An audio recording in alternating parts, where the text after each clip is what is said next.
All right, good evening, listeners. Welcome to Motley Crude, episode number 24. I'm Kevin this evening to talk about the old world and wood elves. With me, I've got Ryan. How you doing, man?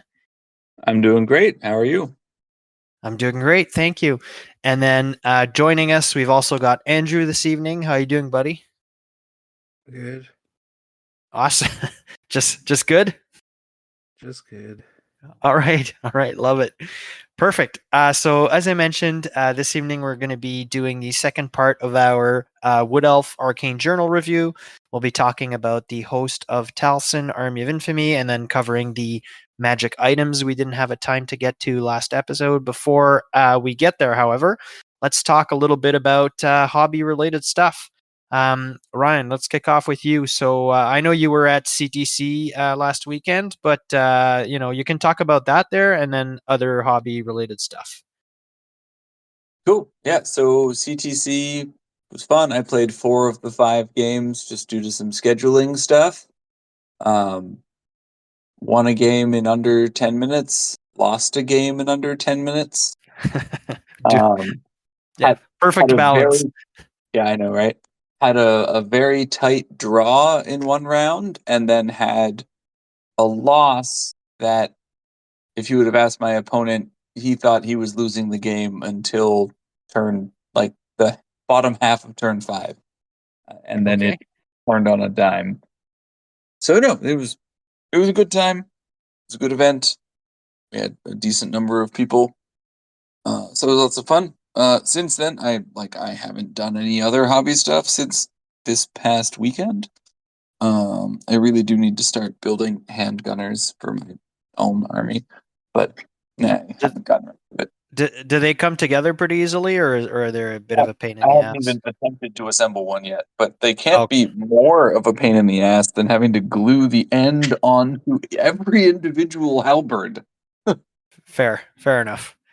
That sounds terrible. Okay, Andrew, what's new in your hobby, man? Too much. Still tinkering around with 3D printing stuff.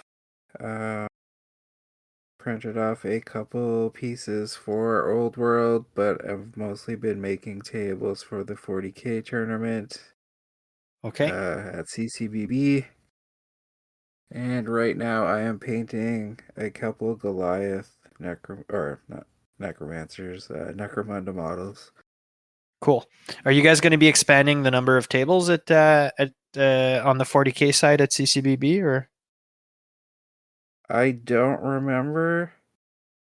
just I was trying to refreshing find terrain? Yeah. well, but so this year I think 40K we have a 100-player cap right now. I know I can go back and look, but I was trying to remember what last year was. I know we were in the smaller room. Yeah. So I think we were like sitting around like 60 or 70. And then the year before, I think we were at like 90 players. Okay. So we'll see if we actually hit the cap. I'm not sure. I know like the singles event is a lot less popular than our teams event. And then for Old World, I've committed to making 5 more tables, so that should bring us up to 50 players. So I'm hoping we at least get 40 again like last year. Maybe we can go a little higher. I'm not sure. But I'm optimistic. Yeah, I think it's Yeah. feasible. I mean, CTC grew from last year, and I think I think it's quite realistic to expect CCBB to grow a little bit. Like Cathay will be, we think, released at that point too, so that'll create some excitement. All the arcane journals will be out. Maybe this long rumored competitive / rules update will be out too. So like, I think that will certainly energize the player base. Yeah, for sure. It's just, summer. We find it's harder to get people out in the summer because like people go on vacations or for Yeah, some people this would be the vacation, so it's like do I go, to X destination with my family or do I use all that time off work and budget to go to a gaming event? And usually we're the one that loses out, right? Well, sure. Yeah, I can see that. Sorry, was that Ryan? I was just say I think like tickets being up for sale like now like right at the kind of end of spring is definitely a positive too, because people can Yeah, it start gives making people those time to plans. plan. Yeah, for sure. Because it is definitely like, I want to say half the people that showed up last time, like it was a destination activity. Um, Yeah. Yeah, and I think a lot of those people from out of town are still planning. At least the ones I talked to are planning to come. So we'll see. We'll see. I'm not too worried. I think there's going to be a pretty good turnout. Yeah. Yeah. And then okay, cool. And then on my end, hobby wise, not much has happened since the last time I recorded. I recorded 2 days ago with Danny. So I painted last night. Some more on this sort of shaman slash sorcerer, chaos sorcerer that I'm working on, the converted one. And then I also booked a game for Saturday against, I think, Bretonians. But anyways, I booked a game for Saturday. So pretty quiet over the last 2 days. Cool. So now that we've got that out of the way, so Ryan, you want to take us through some of the upcoming events? Absolutely. So on the 7th and 8th of June in Ottawa is the Ottawa Old World Grand Tournament, now being TO'd by Andrew and put on by the Red Dragon, or a Red Dragon adjacent business entity that looks a lot like the Red Dragon. And then on the 14th and 15th of June in Toronto is the Rising Storm, which I believe is at Sword and Board. I think it's sold out. And then I 23, think that's one of the smaller ones, eh? So it might be sold out. like it was like 20 something Oh, spots. okay. Okay. Yeah. Um, but like it's a 2-day event in Toronto, which is like super rare. Fair. And then 23 and 24 August is Capital City Bloodbath. Tickets on sale now. There's already 5 people signed up. Nice. And then 13 and 14 September is the Montreal Old World GT at the Abyss. Awesome. And I think also the people can register for the SBot online, like the general population, in like 2 or 3 days. So that's always also coming up for people who play online. Cool. Cool. Awesome. And then like it wasn't in the show notes because it's pretty recent, but there was a number of arcane journals. Not arcane journals. Almanacs for the old world about the Beastman Arcane Journal that sort of came out over the last few days, including one today. Have you guys had a read, and do you have any thoughts on what they've discussed for Beastman? I have to relook at it. My brain recycled itself. Okay, awesome. Andrew, have you taken a look or not yet? Yeah, I read them. I don't know. It's okay. It feels very light on information. Sure. Yeah. Um as they normally are, but I don't know. It's hard to Yeah. make a big opinion based on just sort of the few snippets they've kind of given us on like the lore. And they really didn't even go too deep into like the rules like they have with some of the other Arcane Journal almanacs. Like I know they showed off that sweet axe. Yeah. Yeah. But really everything else they kind of just like alluded to, like, oh, you can kind of do this in the book, but we're not actually going to show you any concrete rules. Fair. Whereas I But feel they like some know of the it's last definitely ones they've like actually, given us a little bit more juicy content on like what actually is in the upcoming Arcane Journal. But I'm excited. I get to make my Minotaur army, so Yep. Yeah, and we and I only have think to wait what, like 2 days, 3 days. yeah, we'll have it in 2 3 days for sure. I think the NDA is being lifted this weekend on pre-order day, so that we'll have everything in the next few days. Be able to see for ourselves if it's any good.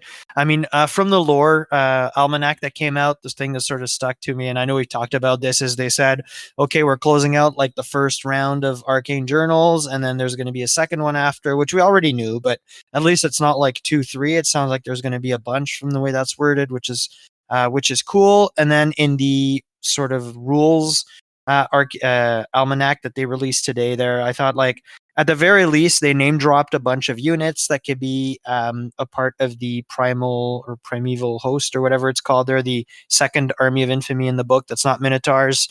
So that's cool. There's like mixed gores and ungores, which Danny talked about a few days ago. There's there's chaos warped gores also. So I think JTY was like, grab some chaos spawn and start, smashing that with gore kits, which sounds like a pretty cool idea. And then there's ungors that are like handlers for chaos hounds or something that was mentioned. So a lot of cool stuff. It got me pretty excited. You can make your chaos hounds close order and slower. And slow and just worst. Like every other dog handler unit in the game. Yeah, whatever. It's fun that it exists, even though you won't see it True. ever. Yeah. Okay, cool. So yeah, that was the news. So let's talk Talsyn, the host of Talsyn Army of Infamy. So this evening we're going to be covering the army composition and rules of the host. Then we'll be looking at the new unit entries, of which there are 3 for this Army of Infamy. That's Eroloth, the special character, Wardens of Talsyn, the the hero level character, and then Guardians of Talsyn, which is a new elite infantry unit. Finally, we'll be taking a look at the magic items, and then we'll be calling it a night and getting ready for some Beastman action. So, all right, let's start with Ryan. What are your overall thoughts on this Army of Infamy, the host of Talsyn? Do you think it's thematic and fun? Do you think like it brings something we needed to the table, opens up new playstyles for the Wood Elves, that kind of stuff? What are your general thoughts? So I have weird opinions about this one. Like it is a stealth tree army, like much like the royal host kind of lets you make a slayer army. This can kind of let you make a tree army with 1 unit of eternal guard that's just shoved in there. But like you can make a more tree themed army than you could otherwise. But aside from that, like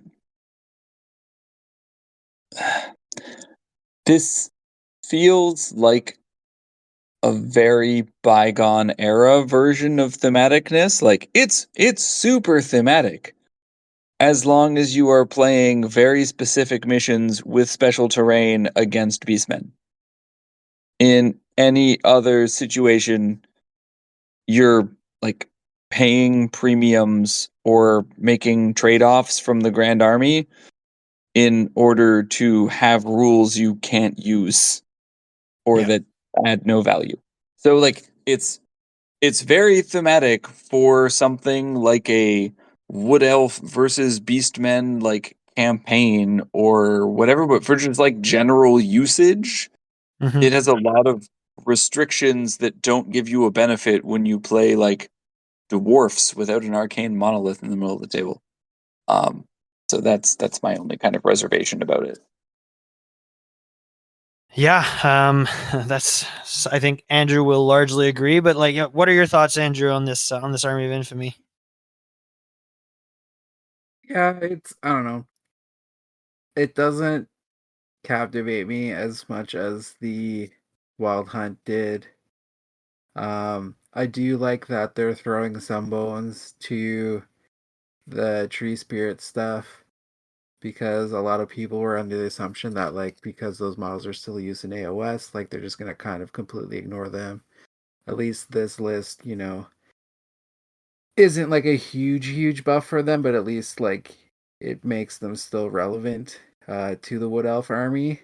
Um, I I was rereading it again like just before this episode, and I kept thinking of something we had talked about after our last review, and it's like this just seems like a Wood Elf High Elf list, but shittier at it, if that makes sense. Yeah, well, it's certainly not better at anything than most of those Wood Elf or High Elf armies for sure. Right, but it's like if you want to run your Wood Elves like a High Elf army, like this is kind of how you would do it. Like it's a lot of block. Yeah, sure. I mean, I think it Like wants to like it opens up that door for you, but I'm not sure it's really leads to much if when you actually play it on the table, you know. yeah, it's just like it doesn't fall back into like the other Wood Elf trope of like shoot and scoot, right? Like you Agreed. can kind of do it still, but like this is more like take your blocks and push them forward and get fucking roasted by cavalry. Like I don't know. Yeah. Yeah, you're right. I think Weird like list. this. Yeah, it is a weird list for me. And I think I agree with the two of you. I find this Army of Infamy to be pretty disappointing.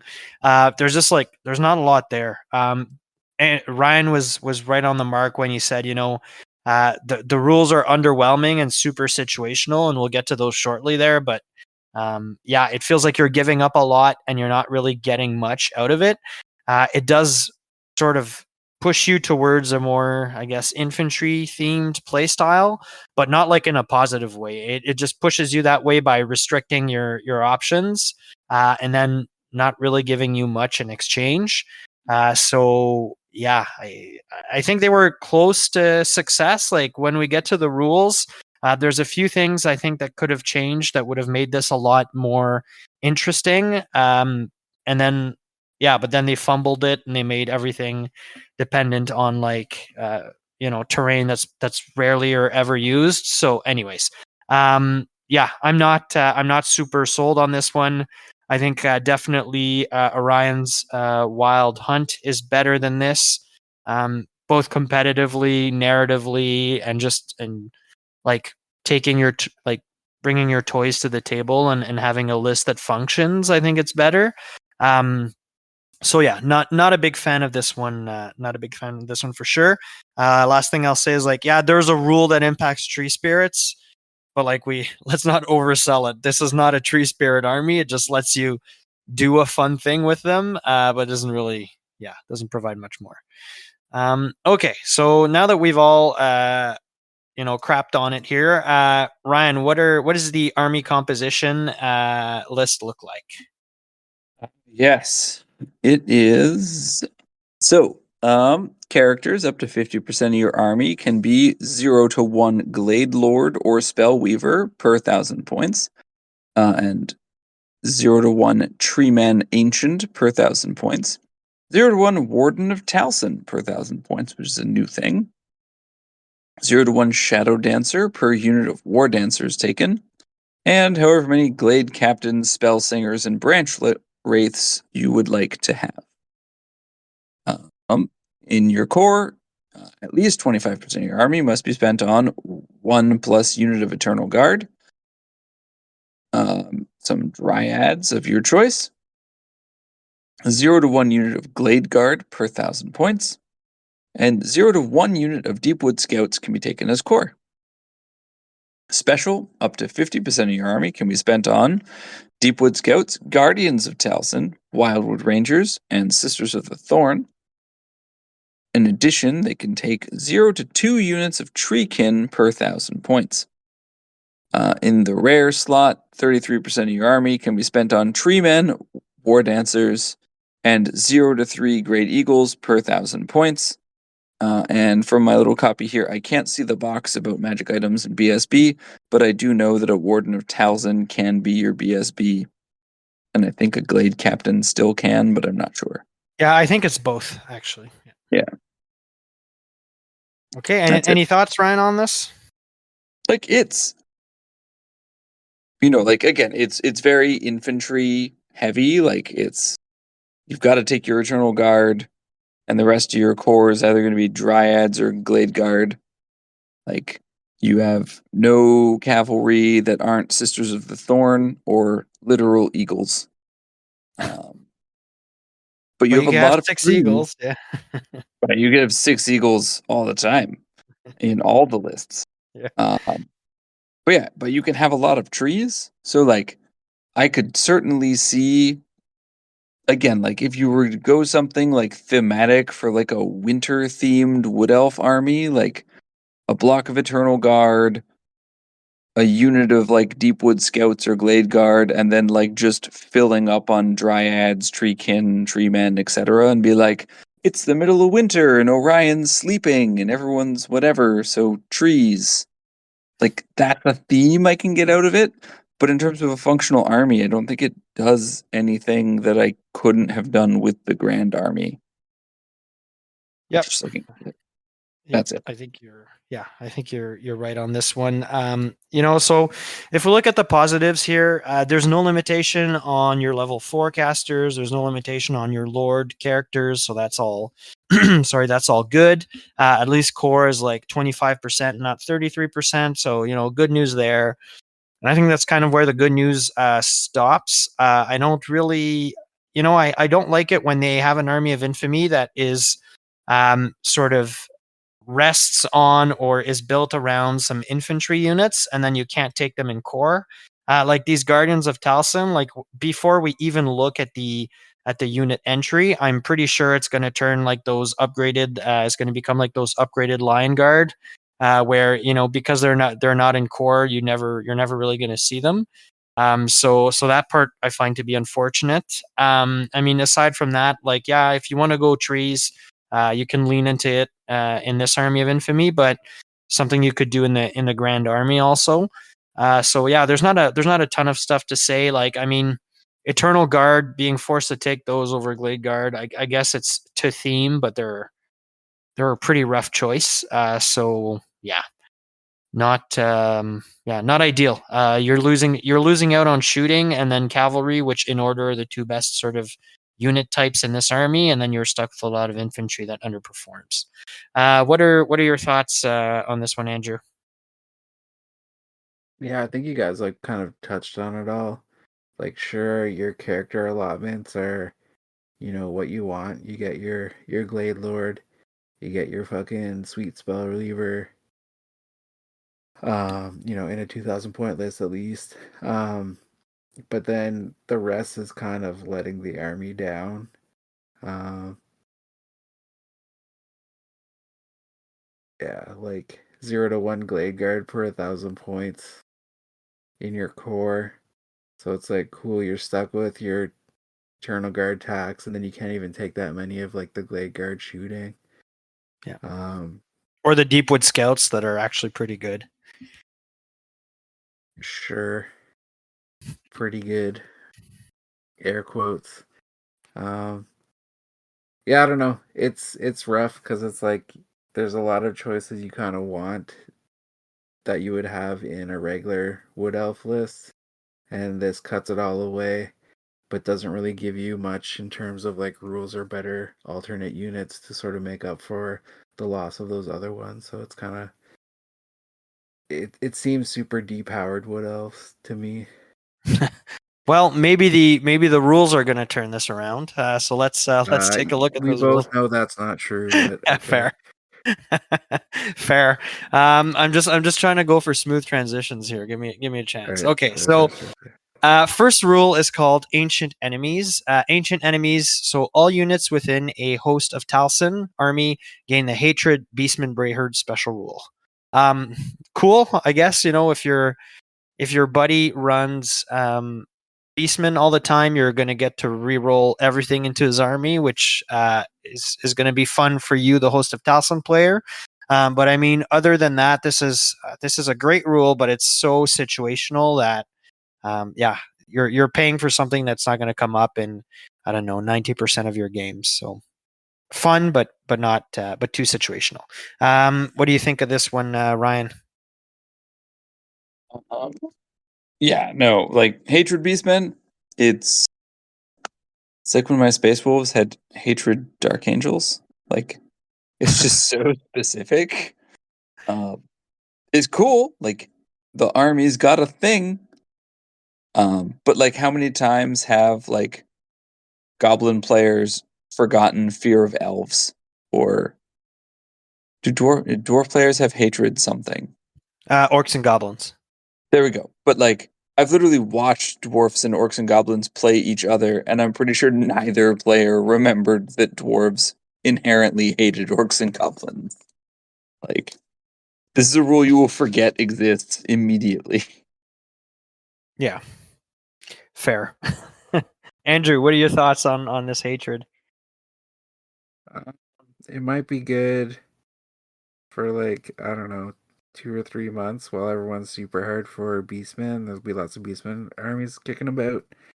But yeah, it's stupid that this is one of the main rules for this list because it needs a little bit more going for it than Hates Beastman. All right. Yeah, I agree. Okay, Andrew, can you go with In Tune with Nature? Yeah. In tune with nature, in addition to the lores of magic they may normally know. What? Sorry, the picture you sent is super wonky. It's hard to read. Basically, treemen, ancients, and branch wraiths in the Host of Talsyn can also take spells from the lore of wilds. Awesome. Also, Wood Elf mages. Yeah.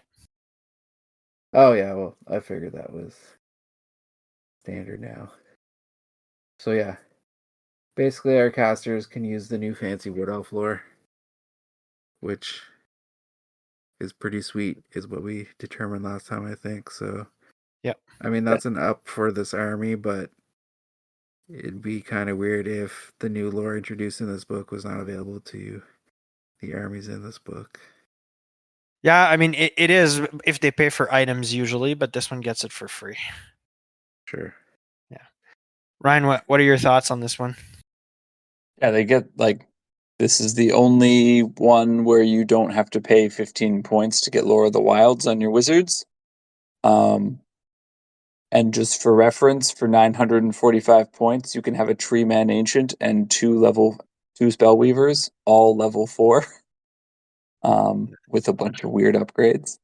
So if you want to spend almost 1,000 points on level 4 casters in a Wood Elf army, they can all have Lore of the Wilds.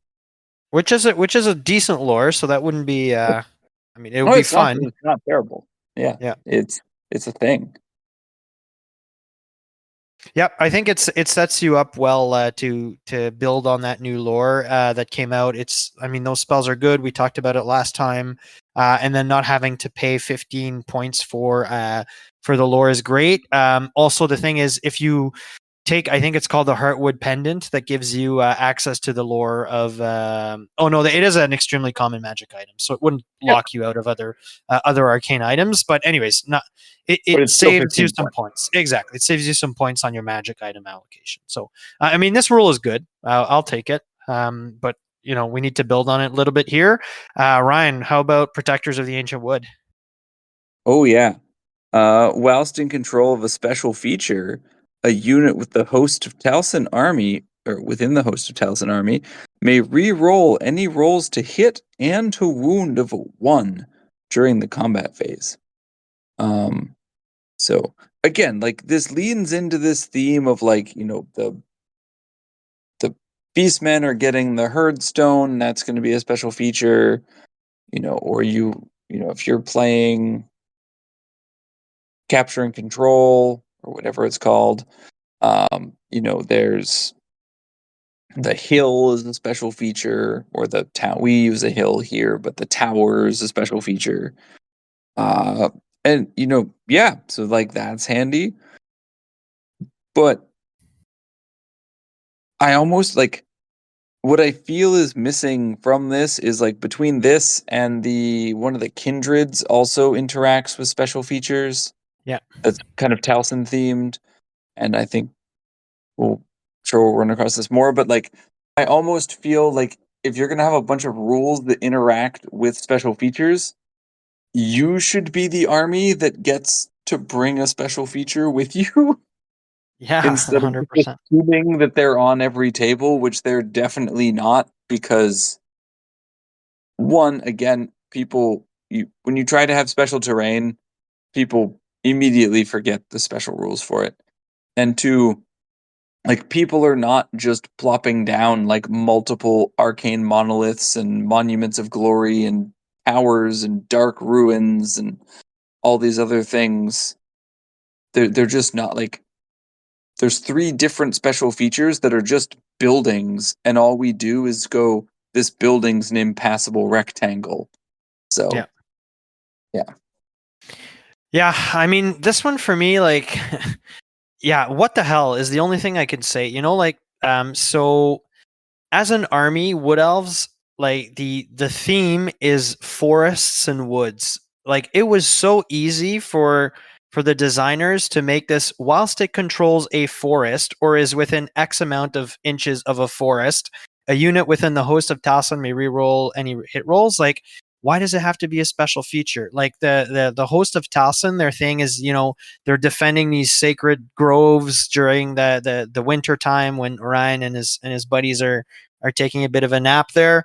Like, so they're defending woods in a forest. Why can it not be, related to woods, this rule? Because that would immediately make it a lot more significant. I would still call it situational, but at least on most tables there's some sort of woods, and then you bring one as a wood elf player, right? And then you can tree sing some more into existence. So then you'd have some play here, right? Like, I get it's only re-rolling to hit into wound rolls of 1, so let's not like get crazy here, but at least you could use the rule for something. As it stands now, like, you're going to have to go out of your way to bring a special feature, and you're going to be that guy who's like, can I please bring this piece of terrain to the battle so that I could use some rules that juice up my army, and it's always going to be a bit of a weird discussion. So especially if you go to events or whatever where you actually don't really have much control over that. So anyway, yeah, I'm not a fan. Like, it's a good idea, but they fumbled the execution so hard by making it special features that, like, it's, again, almost irrelevant. Andrew, what are your thoughts? Yeah, you kind of took what I was gonna say. Like, this would have been fine if it was woods, because hey, it's the wood elves, not the special feature elves. Yeah, it's even called Protectors of the Ancient Wood, not Protectors of the Ancient Monolith. Right. So like that would have made way more sense. Like you said, it wouldn't have been a big deal if it was woods anyway, because it's not like some super OP like ability, like you're rerolling ones to hit into wound. Like, cool, you might get what, 1 or 2 per phase. Like, it's not going to be game breaking. And they would play more into like the spells and stuff and abilities that the wood elves already have, so it makes them, you're gonna want to take those features. You're gonna want to be in the woods if you got like a little bit of an extra buff out of it. So I don't know. Seems like a big miss for me. Yeah, agreed. I think this one came close, but yeah, they fumbled it. They fumbled it there. Okay, let's go to the next one. The Awakened Wood. So within a Host of Talsyn army, any number of units of Dryads and Treekin may have the Ambusher special rule at the cost of 1 point per model. In addition, Treemen and Treemen Ancients may have the Ambusher special rule at the cost of 10 points per model. This is interesting. I'll say that. Unfortunately, like, there's no way that I can think of right now in this army of improving or changing your ambusher rules, so you're just straight rolling it. Still, I think there may be a little bit of play in like having a unit of Dryads or 2 start in ambush, like just cheap units to sort of have that way of threatening your opponent. If when you do roll it, showing up in their backline, running down bombards or cannons or what have you, just being a little bit of a nuisance. I think Treekin, Treemen, and Treemen Ancients are too expensive to want to put an ambush and risk not them showing up till turn 4 or 5 or what have you. But I think you can have a little bit of fun with like a unit of Dryads there or something. So, and nothing to write home about. It's a cool little bit of tack that you can have fun with, but I don't think this redeems the army. Andrew, what are your thoughts? Yeah, I like it. Like any ways that armies are able to take advantage of like the ambush rules, I appreciate those options being there. And it's, fairly cheap, like 10 points on a tree man or 1 point per dryad. Like, that's a reasonable price to get ambush on something. I kind of would have liked to seen something like, and they can ambush out of any woods features on the board or something like that. I think Like that'd the be kind of cookie. interesting, since it is your tree units anyways doing it. Yeah. Obviously that's not there, so it doesn't matter. But I think that would have made it a little bit more spicy. But it's cool, I guess. Yeah. Ryan, what are your Ryan? thoughts? Yeah, no, I agree with you too. Like, it's just one of those. It's a neat rule. I like options. I will say, like, again, in the magical scenario where you're ticking all of the theme boxes for this, like the idea of like this, little group of eternal guard and attendant elves, and then you have, them getting reinforced by the, trees of the forest coming out of the woodwork to help them, like, you know, when Tim Curry possesses things in Ferngully. Yeah. It'd be a whole thing. So like again, it fits with the theme and it's a cool extra option. But it's not like it's not doing anything for me. Yeah. It's not enough. I think yeah, you can make some fun meme lists out of this where most of your army is Treemans in ambush, and ha ha ha. But on the table, it's just not going to be very good. I mean, you can engineer some fun scenario where your opponent is like beastmen, all your army is all Treeman or Treeman age, all the wood spirits Like wolves of in the sea. ambush, yeah, exactly. And then you've got special features everywhere around the table, just to make it just to lean into this army, but it's not enough. It's rough. Okay, so those are the special rules. So I'm just going to ask you guys quickly, I think we've talked about it there, but like, what are your thoughts on how all these rules come together and impact the army? And do you think these are competitively impactful? Like, will they do something on the table, or is it just good flavor? Andrew. It's I it's a theme, I guess. I don't think it's a cohesive theme. It's kind of just like here's a smattering of random rules that don't overall interact with each other too much, and it doesn't really juice up the list or make it any more, I guess, interesting than what the base sort of Wood Elf list is, which is unfortunate. I think the only like real impactful one on the table is just your wizards get access to the new Wood Elf lore. Like that, obviously that's gonna see some play and that's competitive and helpful for this list, but like everything else is just kind of like it's either not gonna come up or you're just not gonna use it. Like Hatred Beastmen, cool, like once in a blue moon that'll work. Yeah. The special features, cool, like maybe one game per 10 you play, or if you're at a tournament, if that one round you'll get to use your fucking rerolls maybe. And unless you're going crazy with ambushing, like you're probably not going to use that as much either. But again, like it doesn't really have like a cohesive theme with all these rules put together, which is unfortunate. Agreed. Ryan? Yeah, like it, as you said, it just doesn't come together for me.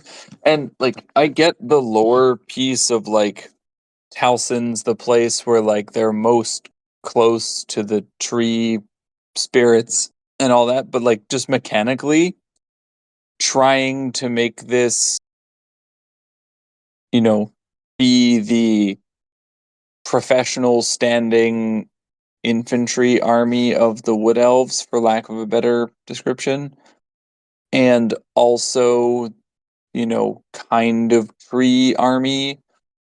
It has like too many things going on and they're not working together. And again, and like it's one of these things like I could certainly put in a bunch of effort and create like a campaign with me and a Beastman player and maybe some Bretonian guy somewhere or whatever, and like make all of these rules matter. But I also live, half an hour outside of a major city and almost exclusively play pickup games. So, it's one of those like there's a demographic that'll be able to get a use out of this. I just don't think either any of the three of us are that. Um, that's it. Yeah.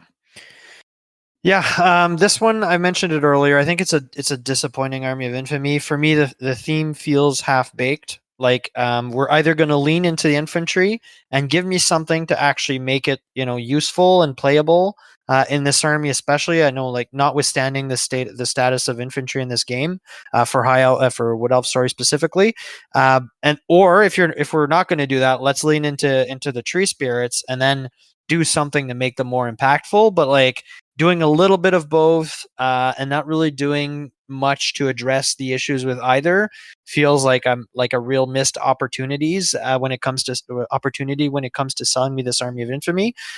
So yeah, the theme feels half baked, and I think it's not good on the table. I mean, it might be one of the worst armies of infamy out there. I think from a rules perspective. Yeah, That's a hot take. yeah, I think it is actually. Okay, but maybe the units are better. Ryan, why don't you lead off with Erloth? Erloth, the Birdman of Talsyn. So he is a Glade Lord, and he can be included in any Wood Elf's army that can have a Glade Lord. He's 170 points, movement 5, weapon skill 8, ballistic skill 7, strength 4, toughness 3, wounds 3, initiative 8, attacks 4, leadership 10. So like just that profile and 170 points on a dismounted infantry guy is not the worst thing in the world.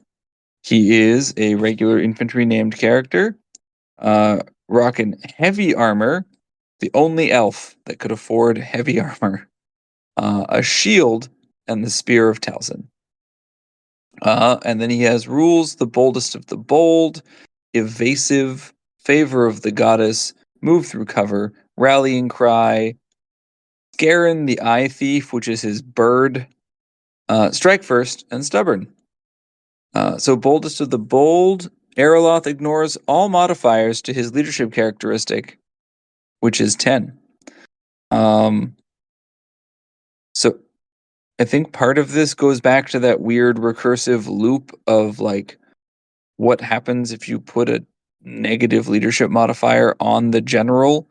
Well, in this case, he's still leadership 10. So he has a 5-up ward save because of favor of the goddess. So, he's got a 4-up, 5-up by way of save, which is respectable, I guess. Scarin the Eye Thief. During the command subphase of his turn, Erloth can attempt to dispatch Scarin to strike from the skies, rolling a d6. On a 1 or 2, the bird doesn't do anything.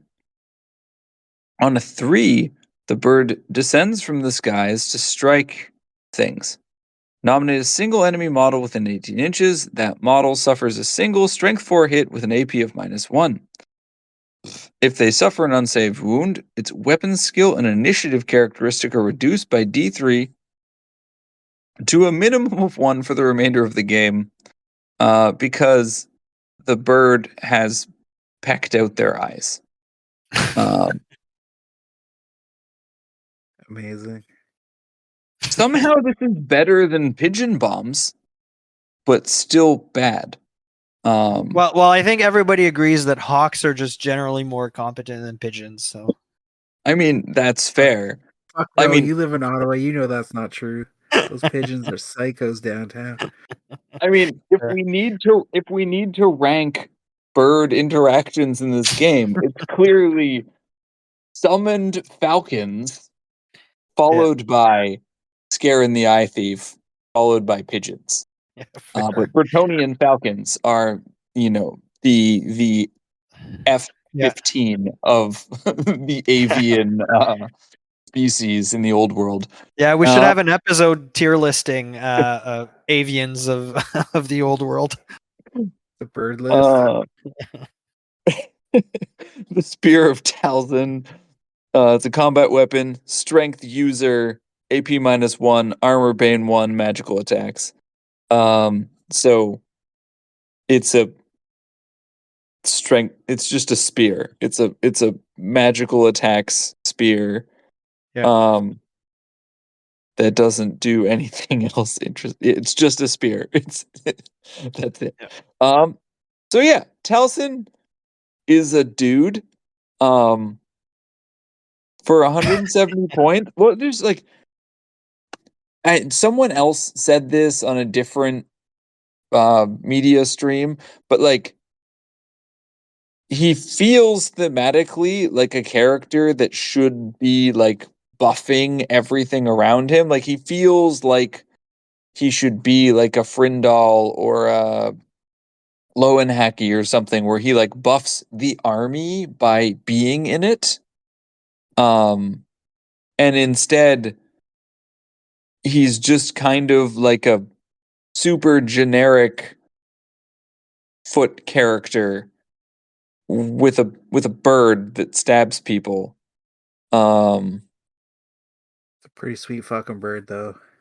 Like the bird's Yeah. cool, other than the part where it has to actually do a wound to inflict its Yeah. like weapon skill and initiative thing.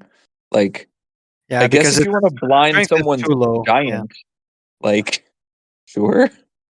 Um but yeah, Yeah, so like but the Giants is T6 though. You're gonna have to roll a 6 to do that.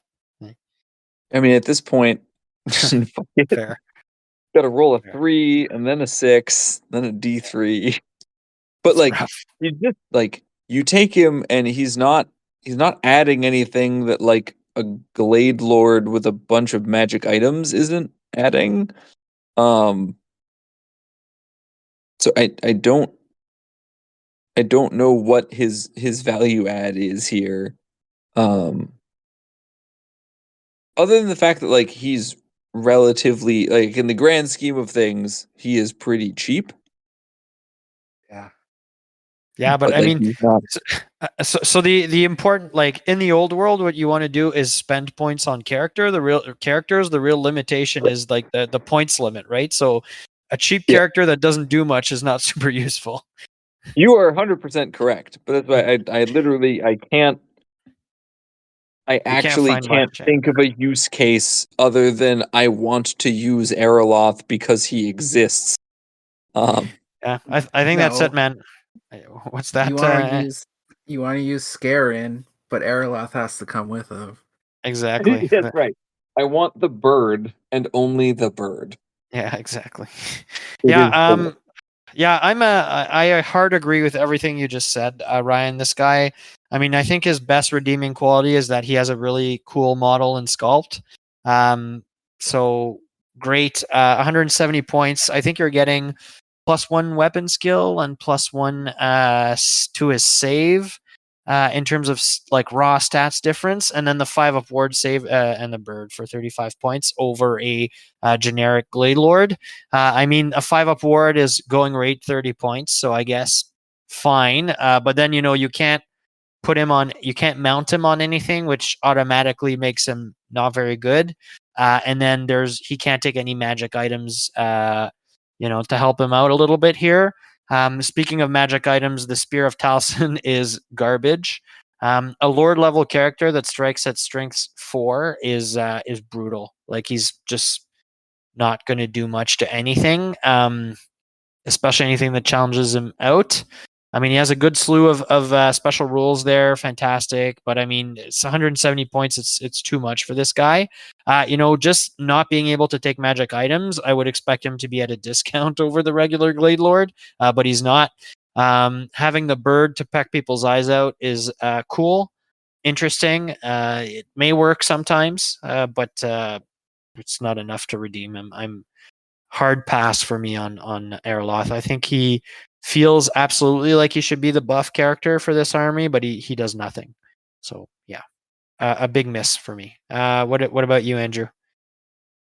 Yeah, I think you guys covered most of it. Like the only thing I have to say is you can make a better Foot Lord for almost the same amount of points just by custom building one.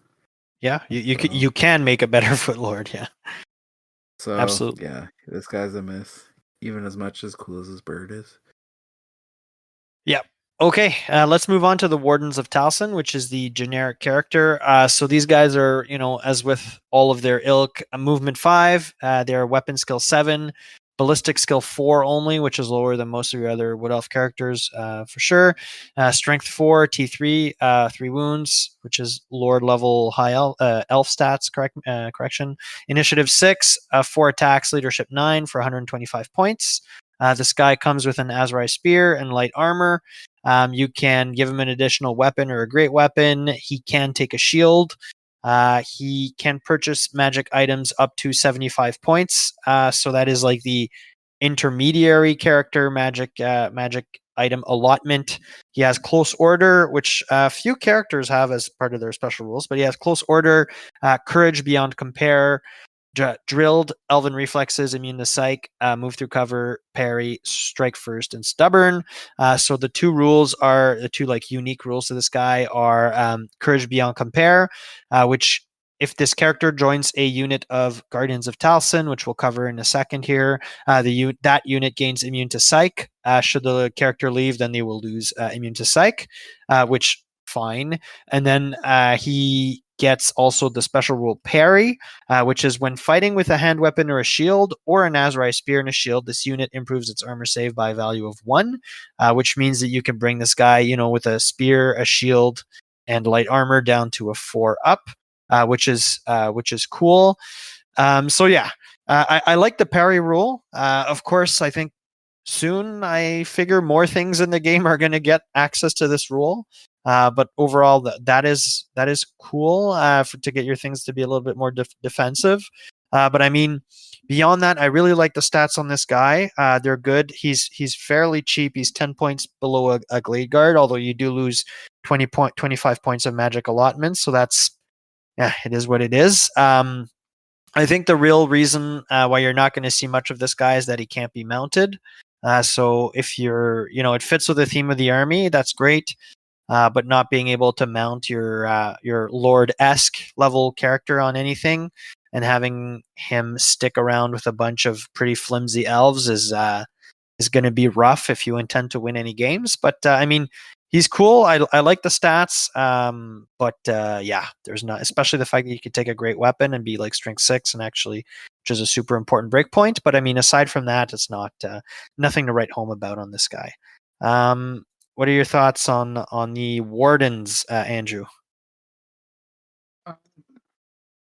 They're okay. Like, I think these guys can be your BSP, right?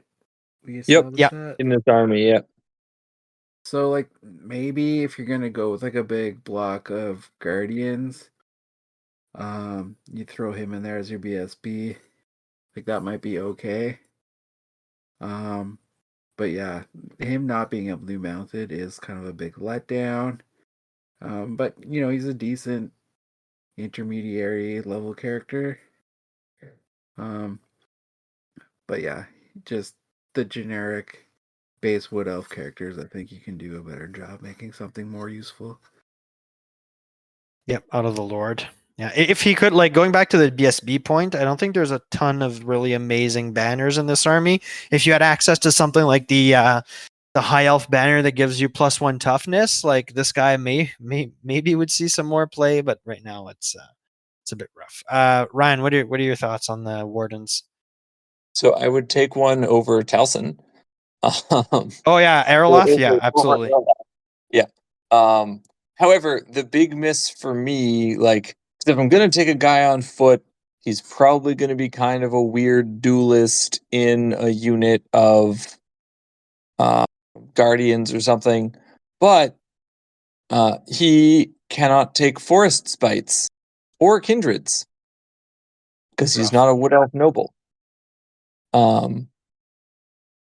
Yeah, rough. So like you can make a very okay dude for not being mounted. Like, leaning into the conceit that this entire army is supposed to be infantry centric, you can make a pretty decent character out of a Warden of Talsyn. Like, and if it wasn't for the inability to take spites, I'd almost say you could make a better character out of a Warden of Talsyn than a Glade Captain. For a foot army. Yeah. But not being able to take a Muster of Malevolence or anything like that, or even the 10.1 that just gives the whole unit magical attacks. Like, Agreed.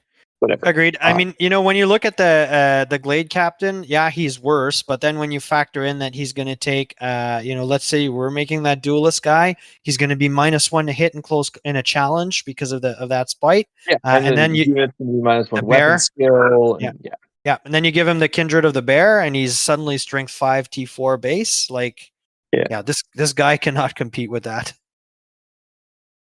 And that's before you slap on items. Sorry, yeah. There is one banner he can take that no one else can. Well, I guess maybe a Glade Captain could, but he can take a banner that gives everyone within 18 inches +1 leadership. Yeah, I to mean, a maximum of 10. That'll fall through when we talk about its cost in a few minutes, but like, cool. Correct. Fantastic. Happy for him. Yeah, it's not good. Yeah. Okay. So let's look at Andrew. Why don't you take us through the guardians that are supposed to accompany the warden? Yeah. So they're 18 points a model. Movement 5, weapon skill 5, bliss skill 4, strength and toughness 3, a single wound apiece, initiative 4, 2 attacks, leadership 9, and if you take the unit champion, he gets an extra attack. Minimum unit size is a 5, no maximum. They're equipped with hand weapons, Azrai spears, and light armor. They can take shields for a point. You can take the full slew of command options. You can take a magic standard up to 50 points, and the unit champion can take 50 points of magic items. They have close order, drilled, elven reflexes, martial prowess, which I'll cover in a second, move through cover, parry, which is the same rule that the character was able to use. They're stubborn and they're veterans. Martial prowess. The unit with this special rule can make supporting attacks to its flank or rear, as well as to its front. I think most elf spearman units have that. I know the dark elves and the high elves do on their base. Yeah, they do. Eternal Guard also have it. Yeah, there you go. And then Azrai Spears, I don't know if we covered it before, but they're strength user, AP1, and fight an extra rank. But they cannot make use of supporting attacks during a turn in which they charged.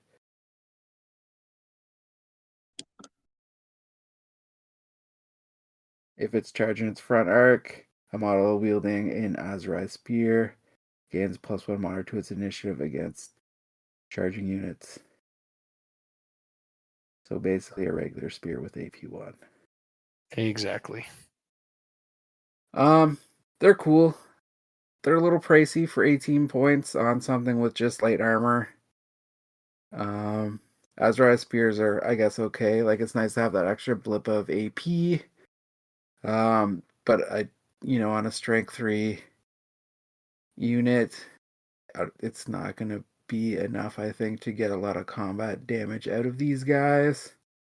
And just to take a shield, you're bumping them up to 19 points apiece, and that's only a 5-up save with your light armor. So they're still you'll get a 4-up with parry though. Yeah. Oh yeah, true enough. So 4-up with your parry. That's not too bad, I guess. That's respectable for a random flank foot troop. Yeah, for this army. But yeah, elves don't really want to be fighting in big blocks on foot. Exactly. So I think it's still kind of a miss. I don't know. What do you guys think about them? Yeah, so for 3 points a model more than Eternal Guard that also have drilled and veteran, you gain parry and +1 attack. +1 weapon skill too, I think. Yeah. Nope. Eternal Guard are weapon skill 5. Okay. Wow. Yes. +1 armor save. That's what I'm saying. Is you gain a situational +1 armor save, because you're not parrying. Yeah, you're not parrying arrows, so Fair. you still only have a 5-up save against shooting. And then you get +1 attack. Like it's a neat unit as like, again, if I was to actually go into the theme, if you had, the classic old world box art army where like you have 15 Guardians of Talsyn as like the center of your army, and then 2 units of 15 Eternal Guard, because of course we're only taking, units of completely illogical unit size. Yeah.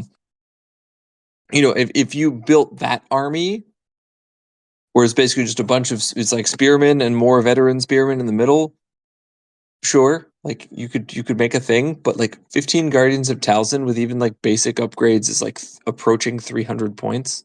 It's wild. Yeah. And then like a unit of any cavalry unit just like rolls up and kills them. Yeah. So it's not like, again, like I appreciate what they're trying to do, and like to attack, AP -1 spearmen, like again, that mythical 15-man unit, like you're getting 11 attacks out of the front rank, and then assuming you haven't died, you're getting 5 more, so you're getting 16 attacks out of this unit at strength 3, AP -1. It's, basically the same number of attacks that I'm getting out of 24 peasants that cost half the points. Yeah. And they're also strength 3. That's why I said strength 3. Yeah, the peasant spearmen are also strength 3. Yeah. So, so yeah, it's like I get the idea of what it's supposed to be, but within the current conceit of the game, it's just not good. Or it's definitely not worth an extra 3 points per model over Eternal Guard, who are already struggling to be good. Yeah, I mean, for 3 points extra for an extra attack, I'd probably take it. The only problem is these guys are not in core, so Well, yeah, and no. that's kind of what I'm getting at, right? Is Yeah. like you have to have already taken a unit of Eternal Guard to Exactly. Yeah. even consider taking these guys. Yeah. So it's really not, it's not 3 extra points per model. It's a unit of Eternal Guard plus 3 points per model. Yeah. Yeah, you're right. No, I think these guys are unfortunately not great. I mean, raw. I think the points is what kills them, and then not being in core. Like, it's just they're too flimsy for 18 points. T3 is rough. They're gonna get run over by a lot of stuff. Making your attacks at strength 3 is also super rough. So yeah, like when I compare them, for instance, I was gonna make the Glade Guard comparison also, Ryan, but you've done that well, so I'll leave it at that. But like if I think of Infernal Guard in my army, my basic infantry that costs 7 points less per model. They come with strength 4, T4, heavy armor. I get that they don't have parry, so it kind of evens out there.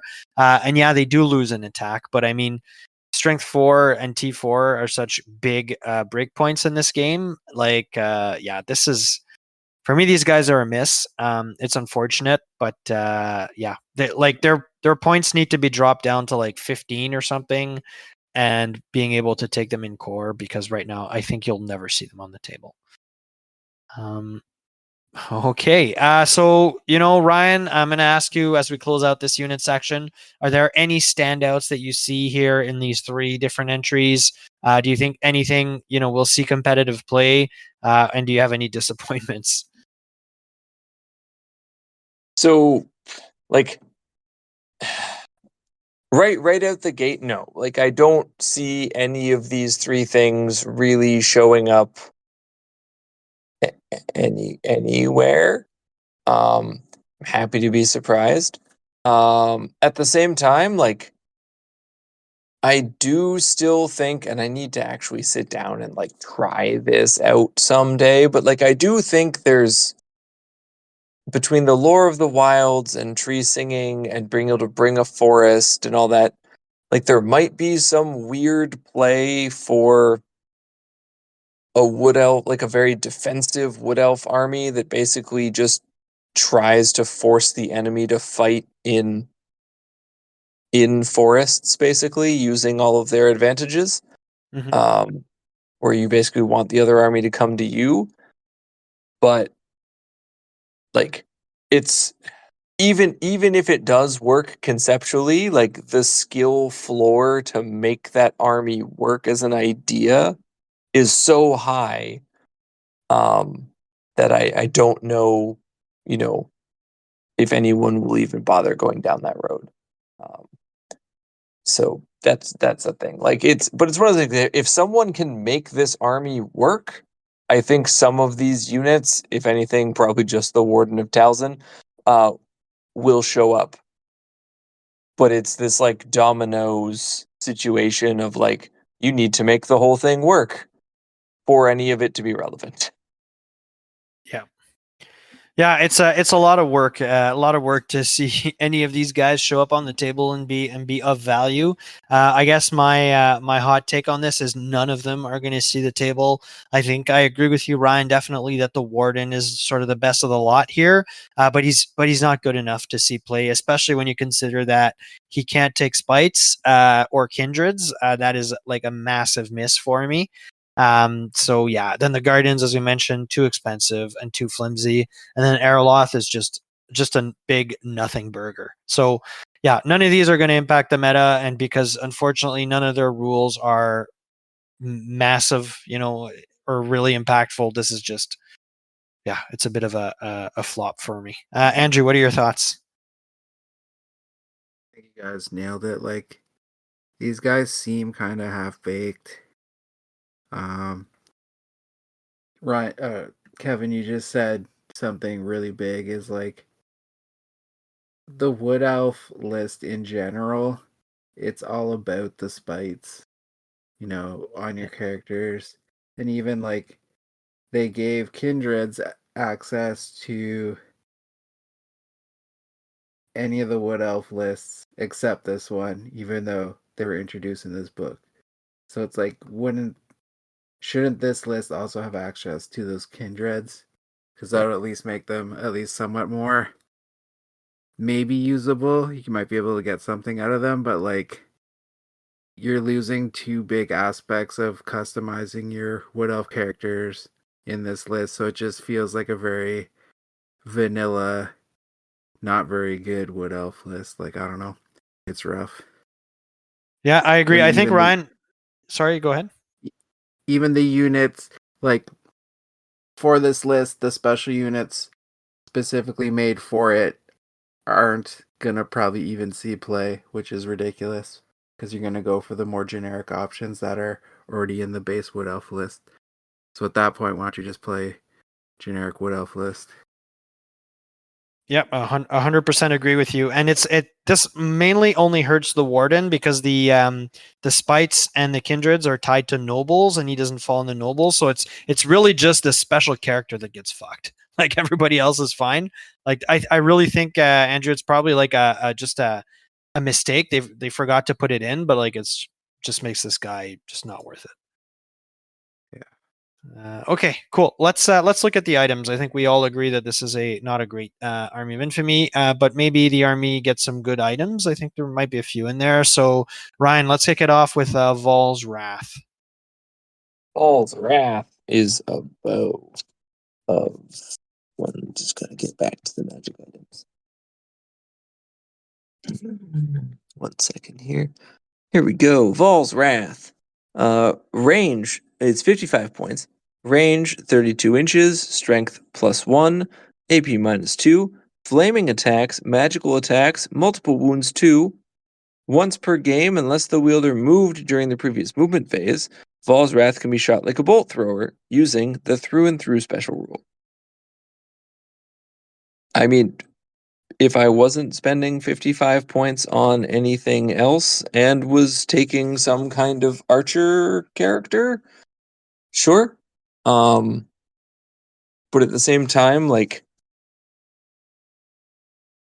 you like have to take it on a Glade Lord because it's 55 points. Or I guess you could put it on a Warden of Talsyn, but like you can't put it on a or can you put it on a Yeah, he has 75 points, but he has like a shit ballistic skill of 4 though for Wood Elf, so that's not ideal. I mean, I was wondering about a Way Watcher. Ah, okay. Yeah, I can't remember what their magic item limit is. No, It's they're probably 50. 50. So like your like archer character can't take it, so it's basically limited to Glade Lord. And I don't think I've ever seen anyone build a Glade Lord just to be a cool archer. What about a spell weaver? Sure. Yeah. Sure. Yeah, the what is it? The ambushing? No, not ambushing. The scouting spellweaver that we talked about last episode with this. Yeah. Yeah. Yeah. No, there's a different bow I'd put on that guy. Yeah. Fair. Yeah, I agree with you, man. It's too expensive. I'm gonna say, like, I like the rules. Like, I'm fine with a weapon that's 32 inches of range, strength +1, AP2 -2, so it's like a strength 5 essentially shot. But it's only one shot for 55 points. Multiple wounds is great, but it's very swinging when you're rolling a single dice. And yeah, and I wasn't even gonna talk, Ryan, about which characters can take it, but that makes it even more restrictive because those characters that you do have, which have the magic item allotment to take this, definitely want to kit out for close combat. So yeah, you're just never going to see this. It's fine in a vacuum, but you're never going to see it. Andrew? Yeah, like it's 10 points maybe too high.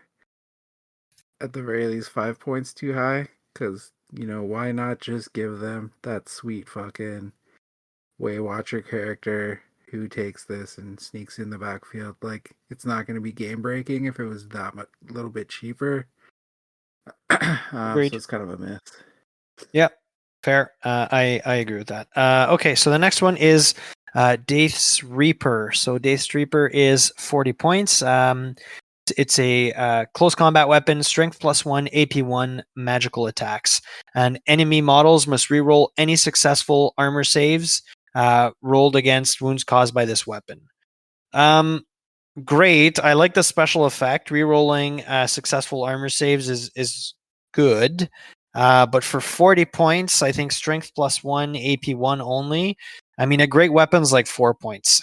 So it feels expensive, although I do like the effects on this. Not sure you're going to see a ton of it, though. Andrew? What if you give it to that aspect of the bear guy or whatever? Then you'd be like strength 5, AP1. Strength 6, probably, yeah. Because he's going to be strength 4 yeah. +1 from the bear, yeah. Strength 6. So that, I don't know. That might be a little juicy. But yeah, I think it's just a tad overpriced, but I think people will find a way to make it work. Like it's not unusable. You just kind of have to tailor your character properly for it. Yeah, agreed. It's not dumpster tier. Like you could use it. Yeah. Like that list we discovered. Yeah, exactly. Ryan. Yeah, so like it is pricey. Like it's 15 more points than the Sword of Might, which has the same profile and just doesn't cause rerolls. Mm-hmm. And like the rerolls are of benefit by like volume usually. So yeah, like the only real use I've kind of thought just passingly was like if you slapped this and like the Wild Rider kindred on a Glade Lord on a Great Stag or something, and then also gave him the Helm of the Hunt. So when he charges, he's weapon skill 8 with 5, 6, 7 attacks. Just having those wounds sneak through, like it's it's mediocre.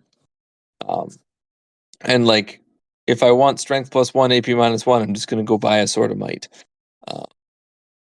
Yeah. Yeah, it kind of falls in that profile, strength +1, AP -1, kind of falls in that weird space where it's like it's not as good as the weapons you really want to take, and it's way more expensive than the other not good weapons, so you just don't see a ton of them, right? Like giants blades and that kind of stuff. Yep. Okay, Andrew, the Hunt Master's Pride. Master's Pride. It's a close combat weapon. It's strength user, AP2, magical attacks, multiple wounds 2. Can only be taken by models in Orion's Hunt.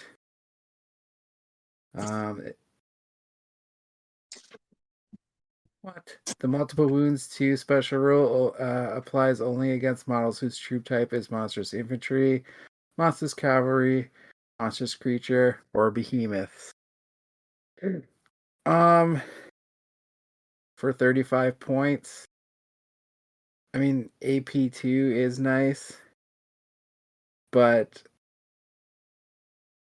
all the targets for the multiple wounds stuff, I think you're going to want to have a higher strength for, because at worst, you'll be strength 4 against those things, and at best, if you take like the aspect of the bear or whatever, you'll be strength 5. And that's kind of not enough to hurt sort of like monstrous creatures or behemoths. And even like monstrous cavalry and stuff usually are better armored or have a higher toughness to begin with, so you're still going to have a hard time sneaking wounds into that. Otherwise, you're just paying 35 points for an AP2 magical attack weapon, which is also pretty overcosted. You'd be better off just taking like a great weapon. Agreed. Ryan, on this one. Yeah, so this one's priced weird again because you're paying more than double the cost of the biting blade to be the biting blade in almost all situations other than fighting very specific enemy models that you are not optimized to be fighting. Or you're paying more than a giant blade to be a giant blade that has AP sometimes. Well, you have AP all the time, but you have multiple wounds sometimes. Yeah. Like it's very situational. But at the same time, like strength 4, AP -2, multi wounds 2, you know, fighting Pegasus Knights is a pretty decent profile. Yeah, let's be real. It's strength 5 because you're taking the bear with this, right? So Sure. you can kill Peg Knights. Yeah. Yeah. So like, like most of your monstrous infantry is toughness 4 with 2 or 3 wounds. Sometimes 4. So like it's got value there. I think people just I think it's like 5 to 10 points too much for my like feelings. Mm-hmm. But at the same time, like, yeah, I wouldn't go hunting behemoths with it. But you're absolutely right. Like, aspect of the bear dude with Huntmaster's Pride, he's gonna do work into ogres and Pegasus Knights and dragon ogres and trolls and stuff like that. Yeah. Agreed. And I think there is a decent amount of those running around. Obviously, like I see Peg Knights every second games, it seems, but like Dragon Ogres are the most common unit in basically all the events we go to because they're available to 2 armies. So like there's I think a niche role for this guy. I agree. I'd like to see this weapon at like 25, 20 points ish, and then like you could just have your little Dragon Ogre hunter running around. It's strength 5, multiple wounds 2, and that would be nice. Unfortunately, because of the fact that as you've both pointed out, you're going to have a really hard time wounding behemoths and monsters, and then like into characters. If you happen to fight like another character, you also can't use that rule. That's a bit of a letdown. So it's not garbage tier. You can make a little specialized monstrous infantry or cavalry hunting dude with this, but I think it's a little bit too pricey, as all of the ones I think we've covered so far are. but maybe it gets better with the next one, the Blades of the Endless Flame, for 25 points. So that is so there's close combat, strength user, AP1, extra attacks +1, flaming attacks, and magical attacks. So basically, you are paying. If we think of the Azurai Spear, which is AP1 also, you're paying 25 points for an extra attack, but no change to your strength and all that. So I don't think that's it's not enough. Flaming attacks is often a downside because a lot of things have ward saves against flaming. It no longer turns off regen or does anything funky like that. So, except in some very specific cases. So yeah, no, this one's a pass for me. Yeah, there's better ways to invest 25 points than an additional strength 4 or 5 attack. Let's go to Andrew. Yeah, this one's pretty balls. Okay. I don't really have much more to say. Like, you covered it all.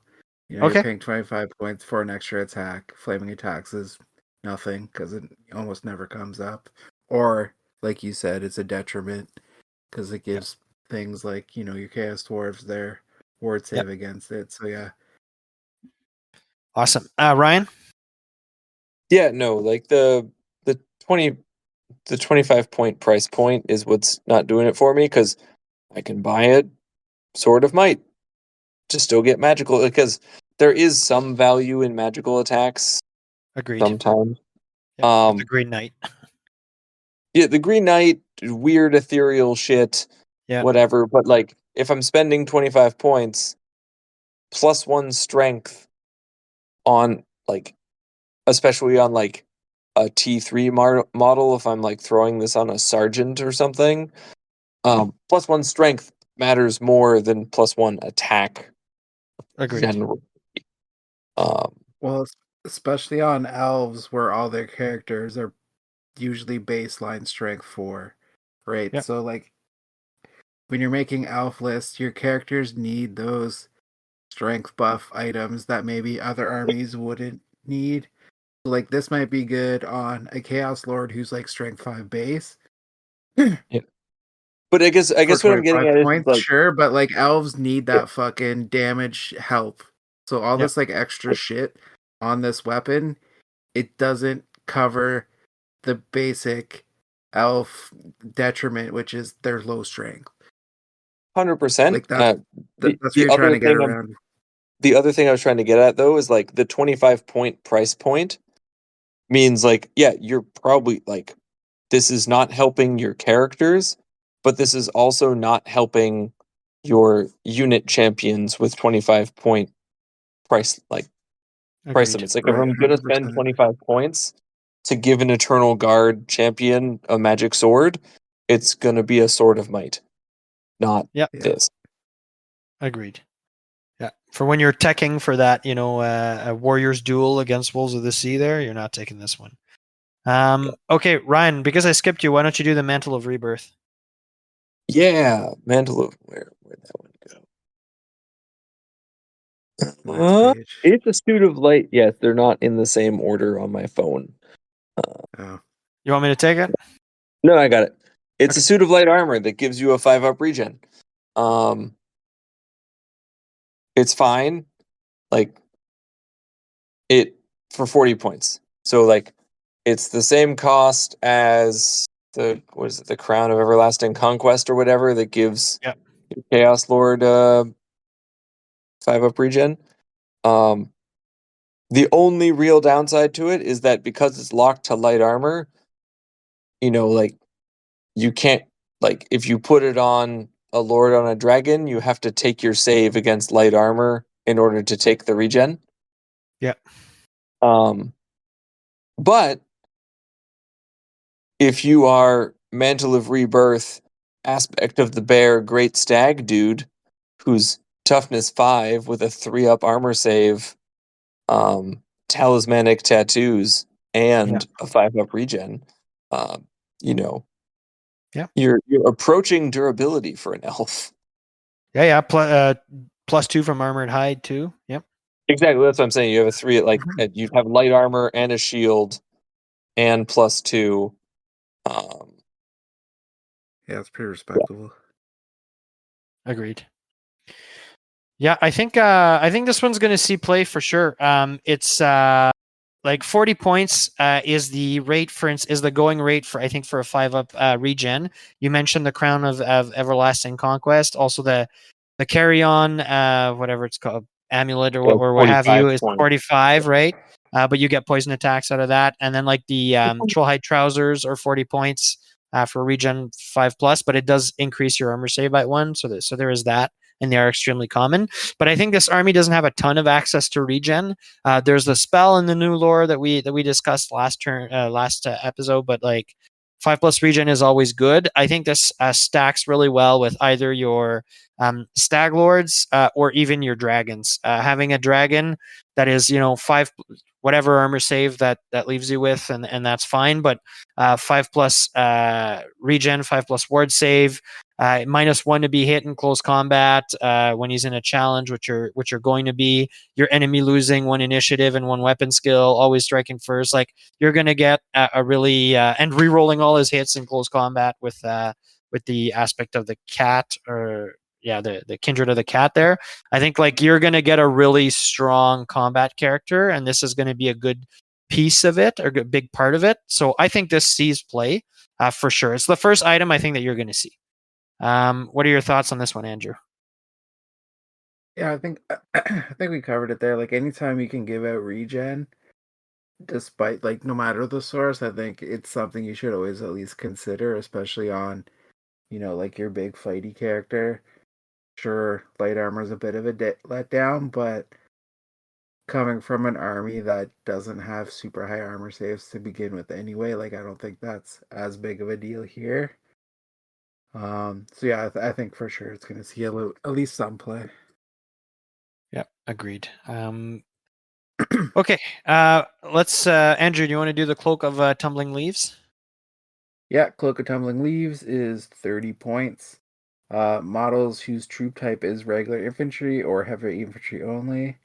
The Cloak of Tumbling Leaves is a suit of light armor. In addition, its wearer has the Fly 10 and Swift Stride special rule. However, the wearer cannot join a unit. So it's like a flying carpet that's also light armor. Yeah. Essentially, yes. I don't know what you would give this to. Unless you make some like sweet Batman Lord who Yeah. takes this and like that bow we talked about, the first one, Val's Wrath, and he just flies around and shoots things. And then once he gets that sweet lineup, then he bolt throwers it through something. Yeah. But yeah, it's weird because like my first thought would be, oh, put it on a wizard, but you can't because it's light armor. Yeah. So I don't know where this fits in. It's kind of a weird piece of tech. Yeah, I think Ryan is going to give us a funny meme build that you can make out of this, Ryan. That's what I'm here for. Yeah, I know. Yeah, no, really, like, so it is 10 points cheaper than a flying carpet. Yeah, Just whatever, but like, nice.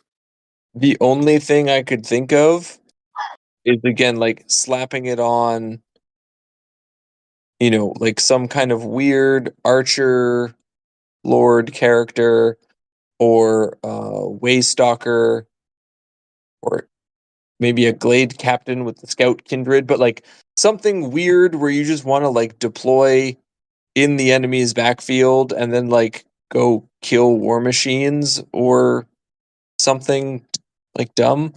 But like it's not something that really works on anything else.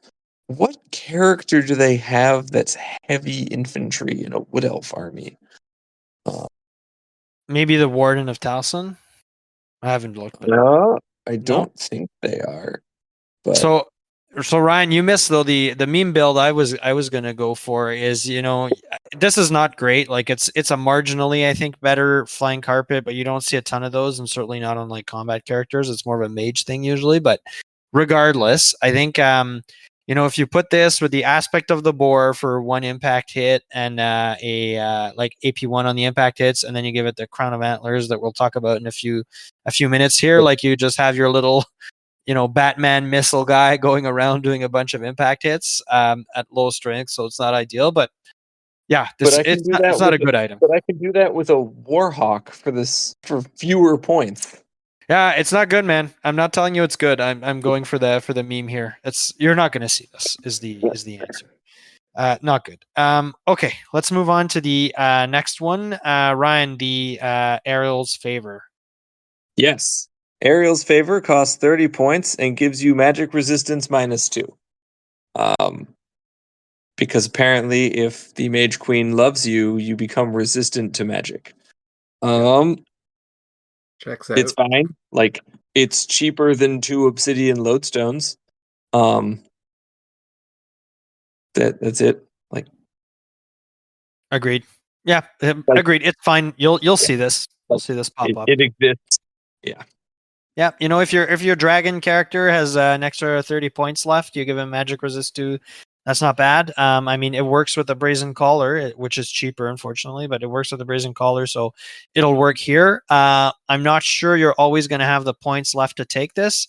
Well, actually, you might. Between if you do like Mantle of Rebirth, Talisman of Protection, and maybe Magic Resist 2, if that's what you just like the road you decide to go down. But I just think it's fine. Talisman. Yeah. Oh, You it's supposed to. Yeah, you this can't. and You the can't. Talisman of Protection. Yeah, you're right. You're right. So you won't. Yeah, it's that just fell off the rails quickly. But like with talismanic tattoos, for instance, or something. Anyways, all I'm saying is this is perfectly fine. You may see it in lists. I don't think it's the first 30 points that you spend, but it is playable. Like Magic Resist 2 is good. Andrew. Yeah, like you said, like it'll see play. It's not the most optimal thing, but it is cheaper than buying the lodestones. And anytime you can kind of fit in magic resistance on something, like, it's a pretty decent piece of tech to have. So I think it'll see some play, but probably not in like every list. Yep, agreed. Okay, Orion's favor. So for 25 points, single use item. The bearer of Orion's favor can reroll any failed rolls to hit and or to wound made during the combat phase. So this is a fun one. I like you'll have to build specifically for it, but being able to reroll both hits and wounds can get pretty wild. There's like some fun meme-ish builds where you give like your character a dragon sword, and then you go fishing for for those 6s with a nice high weapon skill, rerolling all your hits, rerolling all your wounds. So yeah, it has to be your failed wound rolls though. So you want to keep his strength as low as possible when you do this thing. But if you're rolling, and you're hitting 4 or 5 attacks, and then you re-roll the 2 wounds, you're probably going to proc a 6 at some point. So there's like a marginal use case there. Otherwise, like just being able to re-roll everything is decent. If you have the points, go for it. I'm not sure you always will, but I'm not against it for that big spike in damage when you need it. Andrew, what are your thoughts? Yeah, it's okay, I guess. 25 points. I mean, usually you can find that somewhere. So if you really want this for that one turn of like reliability out of one of your characters, go for it. I mean, how much is that dragon sword you're talking about? 60 points. 50 Oh, 50. Yeah. 5 points too much. I was gonna say, like, let's just make the meme guy. So you give him this, the cloak of tumbling leaves, and then that dragon sword, but it's 5 points too Oh much. yeah, just to go hunting dragons. Yeah. Yeah, You could put him on a Yeah. mount. Yeah. Yeah. What's that, Ryan? They give him the headsman's axe instead and go hunting non-monsters. Yeah, There those you are not go. too hard to kill though. But like you can also mount him, Andrew. That's fair. Yeah, I don't know. it's It's I not think it's garbage half tier. decent. Yeah, it's Yeah. not garbage. It's not like what the fuck must take either, but yeah. Awesome. Ryan. Yeah, it's a better Paymaster's coin for the same price. Yep. The only Yeah. downside that the Wood Elves have is they don't have an abundance of like things that need this. Agreed. Like yeah, you could take the Dragon Slaying Sword, which the downside of the Dragon Slaying Sword being that if you're not actively fighting a monster, it's a Garbage. one weapon that costs you a shit ton of points. It's garbage. Um, Whereas, like, at least the headsman's axe is AP -1. Fair. Um, so, like, it's, yeah, like, if you got 25 points and you have a plan to use this thing, it's a better option than a Paymaster's coin. But, like, it's not, this army is not the place where this type of item shines. Yeah, fair. Edge case type tier level. Awesome. Ryan, the Tapestry of Talsyn. It's a banner. It's 80 points. It's only available in a Host of Talsyn Army of Infamy. Um, so the model carrying the tapestry gets an 18-inch command range, which will be your BSB because it's 80 points. And friendly units within this command range increase their leadership by 1. So, like, it's a neat ability. It's not an ability I would pay 80 points for ever. Although I guess, like, again, it's not worth 80 points to me, but neither are any of the like 75 point ignore leadership modifier banners. Mhm.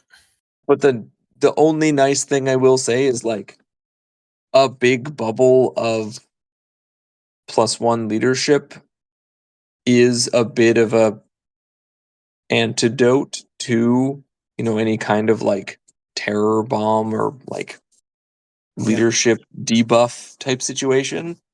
Um, but Well, it's not this it's would not help 80 against points screams worth of too, right? benefit.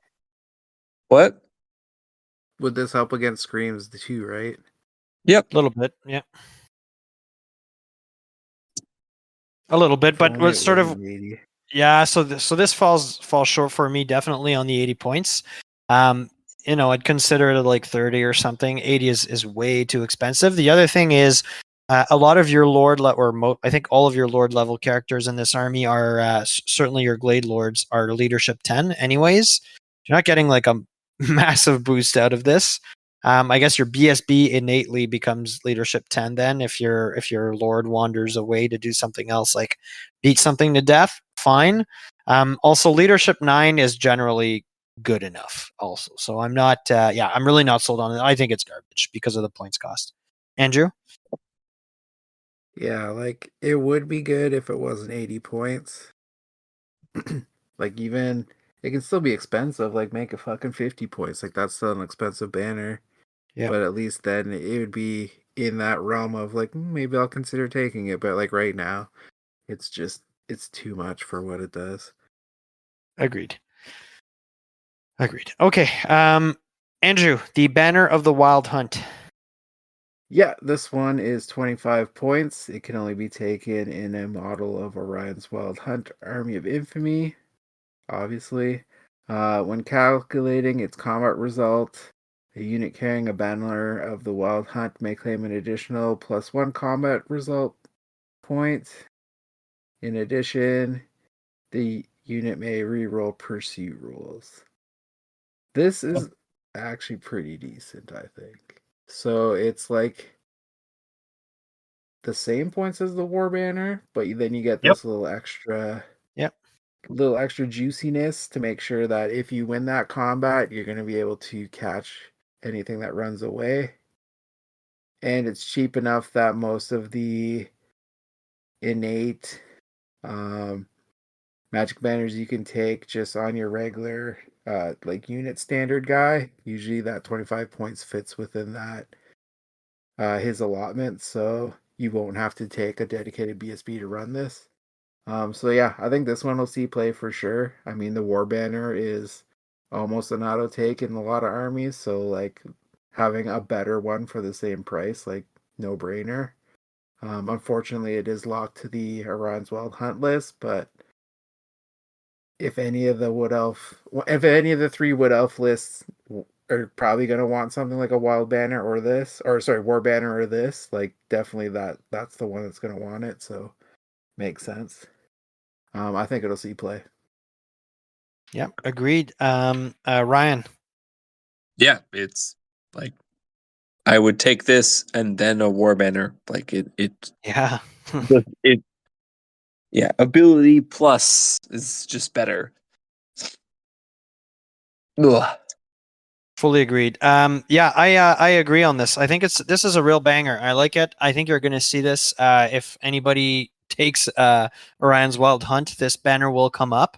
I like the idea. It's cheap, as you guys have mentioned. I think it stacks innately very well with the War Banner. So if you're doing something a little crazy where you have your BSB and then you have the regular sort of banner bearer in that unit, both take those two items. You're looking at a +4 with the two banners there, +4 to combat res. So that'll be nice. If you in your Wild Hunt, for instance, you have a unit of Glade Guard because Glade Riders because they could be drilled in there. 2 ranks, you're looking at an innate combat res bonus of like +5 with the rank. So that's good. I mean, I'll take it. So yeah, I think it's a good item. You'll see it. And then the extra little bonus of re-rolling pursuit rolls is always nice. Like there's nothing that feels worse than you gang up on some big lord character monster type. He loses on combat res, then he rolls terribly, he flees, and then you fail your pursuit rolls. That always feels really bad. So being able to re-roll those is just a nice added little benefit. So, yep, I'm hot on this one. I like it. Good stuff. Ryan, the standard of the morning's chill. For 25 points, you can have a banner that lets you cast the Swirling Mists spell from the Lore of the Wilds as a bound spell with power level 2. Swirling Mists is -1 to be hit from shooting. Oh,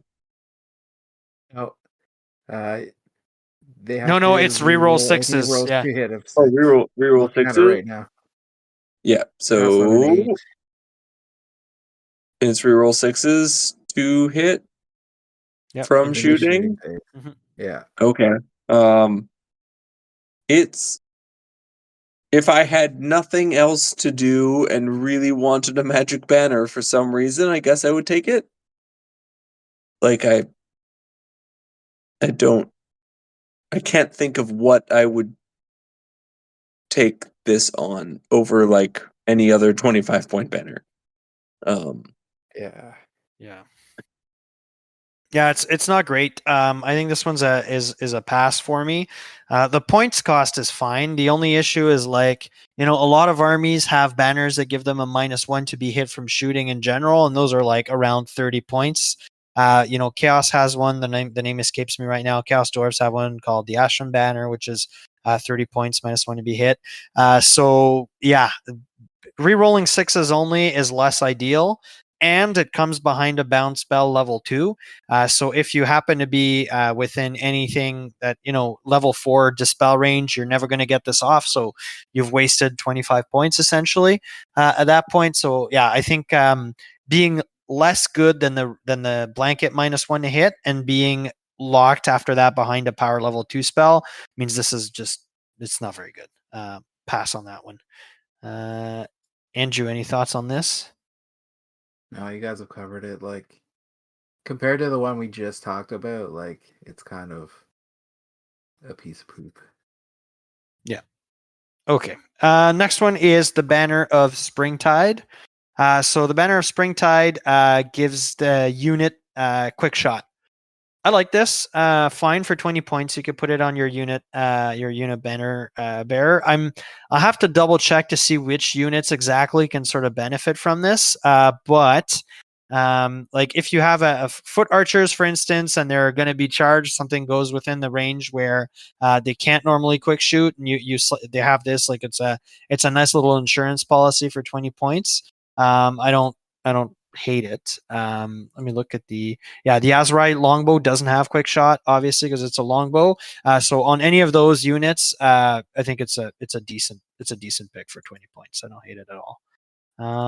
Thoughts on the banner of Springtide, Andrew? I kind of disagree that I think you'll see it. You know, like you probably would be like, oh, I'll put it on my Glade Guard. But if you're taking like little archer units to begin with, you kind of don't want banners in them. Fair, yeah, fair. So like I think it's not the optimal way to get quick shot there. Or if you even really need it, if you're doing like sort of the shoot and scoot wood elf list, like you wouldn't be taking banners to begin with, and usually you're trying to not get your units locked down in combat anyway. I mean, I think it's costed fairly. It's just I don't know what would really be taking it in the wood elf list. Yeah, because they're probably not taking banners if they're dedicated shooting units. Yep, I think you're right. Especially, I hadn't considered that, but I think you're right, Andrew. Especially when you consider that this army tends to be mostly MSU shooting, so Yeah. giving up banner points is rough. I mean, there's quite a few situations where you won't get caught, but I think your point is still very valid. Ryan. So also just a note, like if you really wanted quick shot, you can get it for 1 point a model instead of a 20-point magic banner. From it's an optional rule from your arrows. Yeah. Oh, yeah. For sure. Yeah, but you still want poison. You're still taking poison. Right, but that's what I'm saying though, is like if you're taking, like, the reason you're taking this banner is the point I was kind of setting up here, is the reason you're taking this banner is to have quick shot and the effect of one of the other arrows. Sure. Yeah. So as an example, I've been toying around with it is like a larger unit of Glade Riders, like between 8 and 12, where you can have feigned flight and drilled and quick shot and poison or multiple shots or AP2, whatever tickles your fancy. Like that was kind of worth it, because you can do stuff, but that's really it. Yeah, it's cheap enough that you're not going wrong regardless. Like if your unit is like 10 models, it's only 2 points a model for quick shot, so it's fine. Yeah. Exactly. Okay, cool. I'll take the next one. Andrew, take the next one, the Crown of Antlers. Okay, it's 35 points. The Crown of Antlers gives its where armor bane 1 and impact hits D3 special rule. This impact hits has an armor piercing characteristic of -2. So I guess you can make your little Mimi impact hit dude with this. I mean, it's kind of neat. It would have been nice if it had like some of these other helmets and stuff where it was +1 armor, and you can give it to like a character in a unit of Wild Riders. I think you still would, because you kind of want to get as much damage output from those units as possible.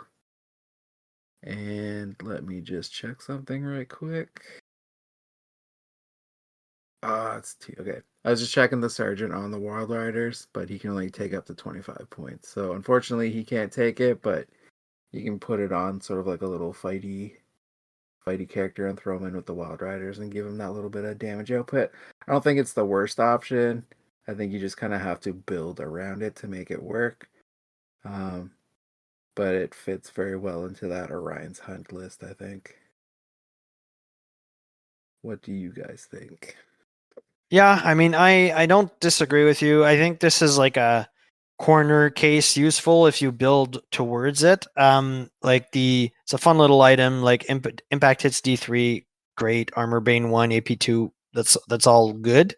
It does give its wearer like general armor bane 1 though, so that's nice because it'll apply to his other attacks.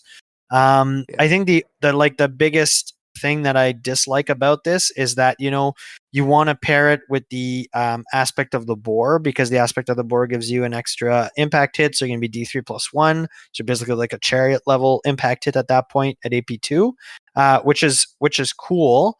The only problem is that you're going to be like strength 4 because you didn't take the aspect of the bear in order to take the aspect of the boar, so that's kind of knocks it down a little bit. Strength 4 impact hits are a lot less sexy than strength 5 or 6 impact hits for sure. Maybe corner case type item. Ryan.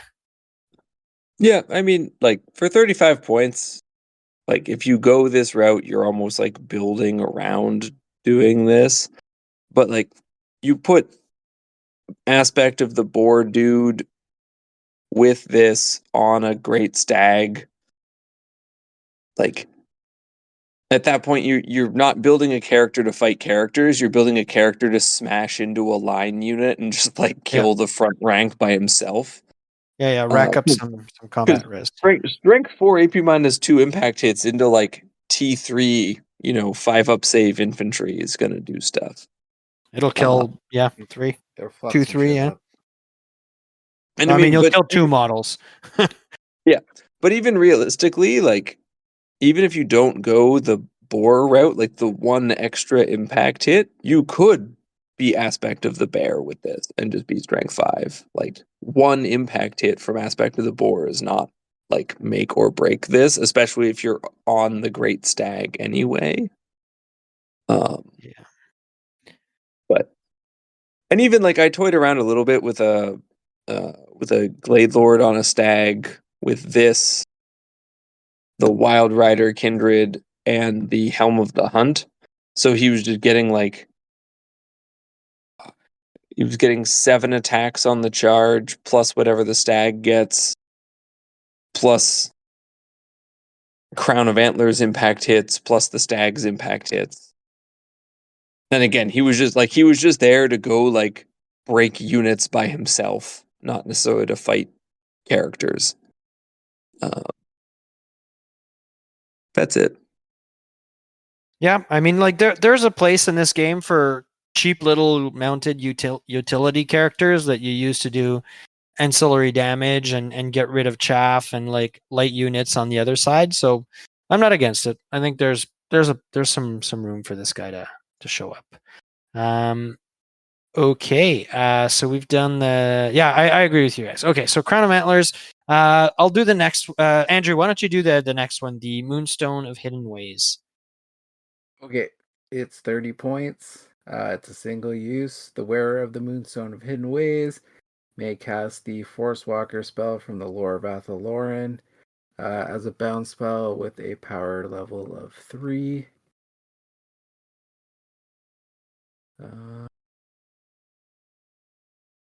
Yeah, that's the one that lets you Pathfinder? teleport between forests, Andrew. Between 2 forests. Yes. That. Okay, Ryan, do you have any thoughts while Andrew's looking up the spell? It casts on a 10, range 24. So you can cast it on other people, which is interesting. Completely within woodland terrain, not fleeing, move it. Completely different woods anywhere, but not within 6 inches of any models. Yeah, like if your enemy leaves a gaping hole somewhere, you can, teleport your dragon for some reason. I don't know. Sure. Like honestly, it's of little value to the regular wood elf army that can, just have a level 4 cast this spell. Again, like you could take it in the Wild Hunt to just have a level 3 casting of this spell for whatever reason, but I would not spend 30 points on this item other than just for like theme or fun. Yeah. Yeah. Agreed. Yeah, I don't see how you'd make this work most of the time. Yeah, I agree with you, Andrew. It's quite situational, right? You've got to have two forests set up. Then you've got to be your character who's presumably not a wizard, because if you're putting this item on them, like you'd take the spell if you were a wizard and you wanted it. Has got to be Yeah. in the woods, and it's got to be of value for him to go to that other set of woods. He's got to cast a power level 3 bound spell. So yeah, I think there's just too many hoops you have to jump through to make this worthwhile. So I'm a pass on this one too. Okay. I'll do the Ryan. Why don't you do the next one? A fun one, the blight tipped arrows. Yay! Okay. Blight tipped arrows are an extremely common magic item that costs 15 points. They're single use only, models with an Azrai longbow only. A blight tipped arrow can be fired as normal from the bearer's longbow. An enemy model suffers an unsaved wound from the blight tipped arrow. At the beginning of each subsequent start of turn phase, that model must make a toughness test. If the test has failed, the model immediately suffers a single wound with no armor or regen saves permitted. Ward saves can be taken as normal. It is certainly a neat thing. Like if you have 15 points and nothing else to do, Yeah. sure. Like I wouldn't like build a plan around it. Also, weird question that I just don't know the answer to. Like magic arrows, like if you buy magic arrows, like if I buy arcane bodkins, my Yeah. Azrai longbow now just is AP -2. Yeah. So if you are using a blight tipped arrow, like it doesn't override that, right? So like whatever Yeah. magic arrow I have purchased still functions. So like you could, be rocking the AP -2 poison you for the whole game arrows, Sure. You or could. break out the bow of I shoot you the number of times that I have an attack characteristic, um, and poison you a lot. Uh, Yep. Yeah, Isn't interesting. I would ask the question for the bow of multiple shots, but I think in other I'd be inclined to say yes, but like that's a sort But of a like call even if I thing. took Yeah. Swift Shiver shards, Yeah. right, where it just gives me multiple shots too. Yeah. And just leaned But it into also this says hard. Yeah. on. Like there's no permission in the rule for like it doesn't matter. It doesn't matter how many wounds you take from blight tipped arrow.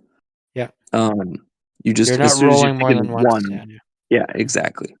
But it is like it's a neat little, it's not going to win you the game necessarily, but having an enemy like character just like randomly die in the middle of the game because they lost their last wound or whatever, is not a bad way to go for 15 points. Especially Yep. with something like a Waystalker where you can pick dudes out of units and stuff. Yeah. Yeah, I think that's the play.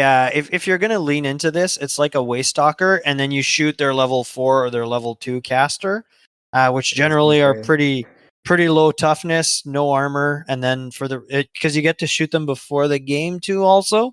So then the whole That's only with the general, but yeah. all near the general. Okay, well, whatever, right? First turn, like that's fine. So then they're losing or all game. They're gonna die from it. Essentially, is the point. So that might be a play. I mean, it's still always a dicey proposition because it's only one dice that you've got to hit and rule and wound with, but at least you've got a really good chance to hit. So yeah, I don't know that you'll ever have the points for it, but I like that it exists. It's a fun little concept for an item. It's a little bit of in-game administration. Like you're going to have to remember to roll for this thing each turn, and I'm not sure by turn 3 or 4 you're actually going to, but it's fun. I like it, and I'm not sure you'll see it. Andrew. I mean, for 15 points, I think it's worth taking if you're bringing, you know, like you guys said, use it against the enemy's level 4.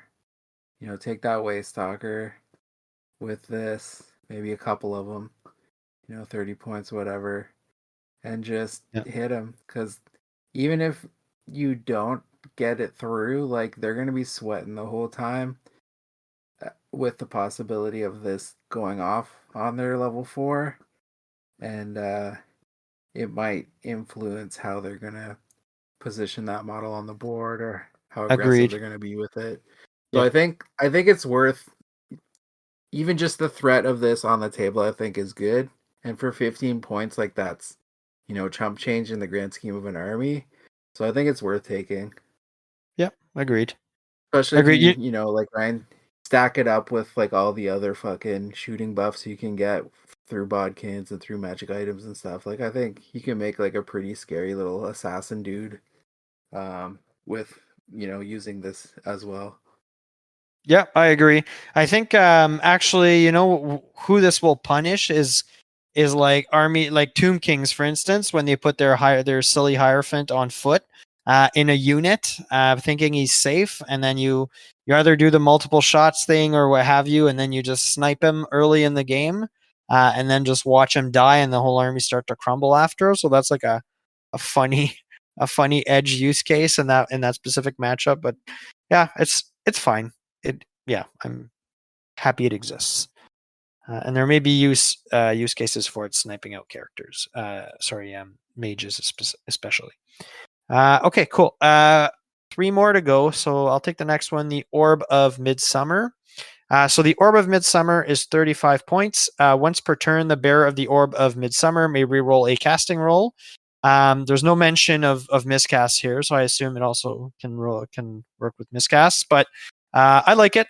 35 points. Once if you're relying on your caster, you like the new spell lore, you want to pull off some stuff there. Having a free, or not free, a 35 point reroll every turn is I think a decent enough use of your points. If you're not going to be taking, for instance, the lore familiar or something, this is good stuff. Or the oaken stave, which is actually really good. The oaken staff's a really good magic item, which could, I guess, compete with this one and probably win over it. But in a vacuum, 35 points for a free reroll each turn is completely fine. And Ryan, what are your thoughts on this one? Yeah, free or casting rerolls, great. Like it. Oh, yeah. Like it's a little bit pricey, but it's worth it. Yeah, it is. Like, Okay, I don't have a lot of thoughts about this. It's just fair enough. Okay, let's go to Andrew for this one.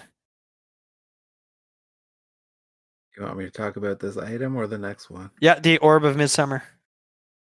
Okay.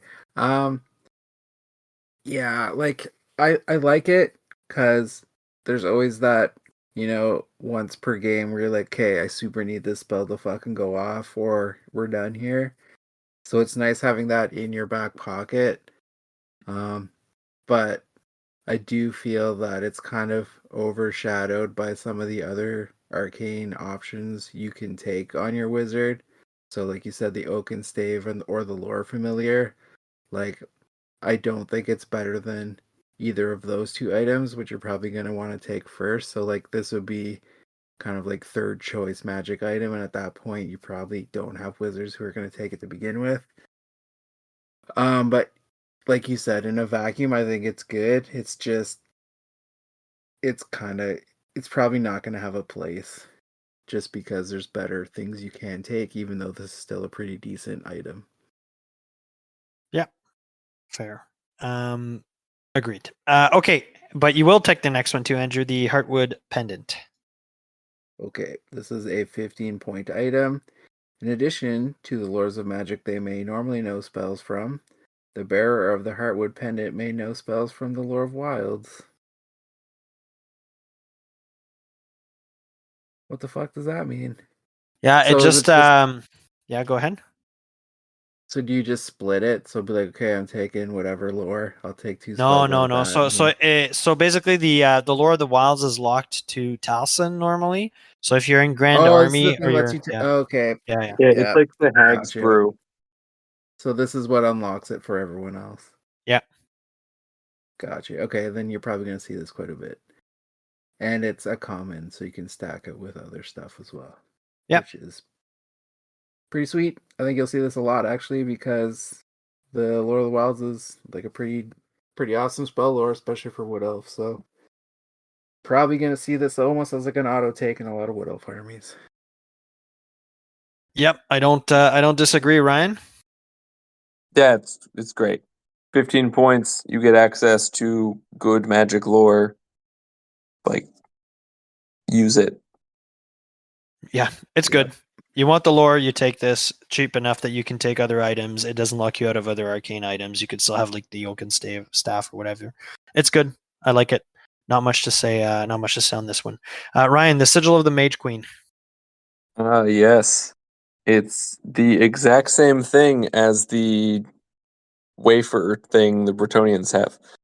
So for 25 points, you can get a single-use item that you choose to use before a casting roll, and it gives you +2 to the casting roll. It exists. Like, if you have 25 points and you really want to, extra make sure you get a spell off, sure. But it also sucks when you commit to using it and you roll like a 4. Yeah. So.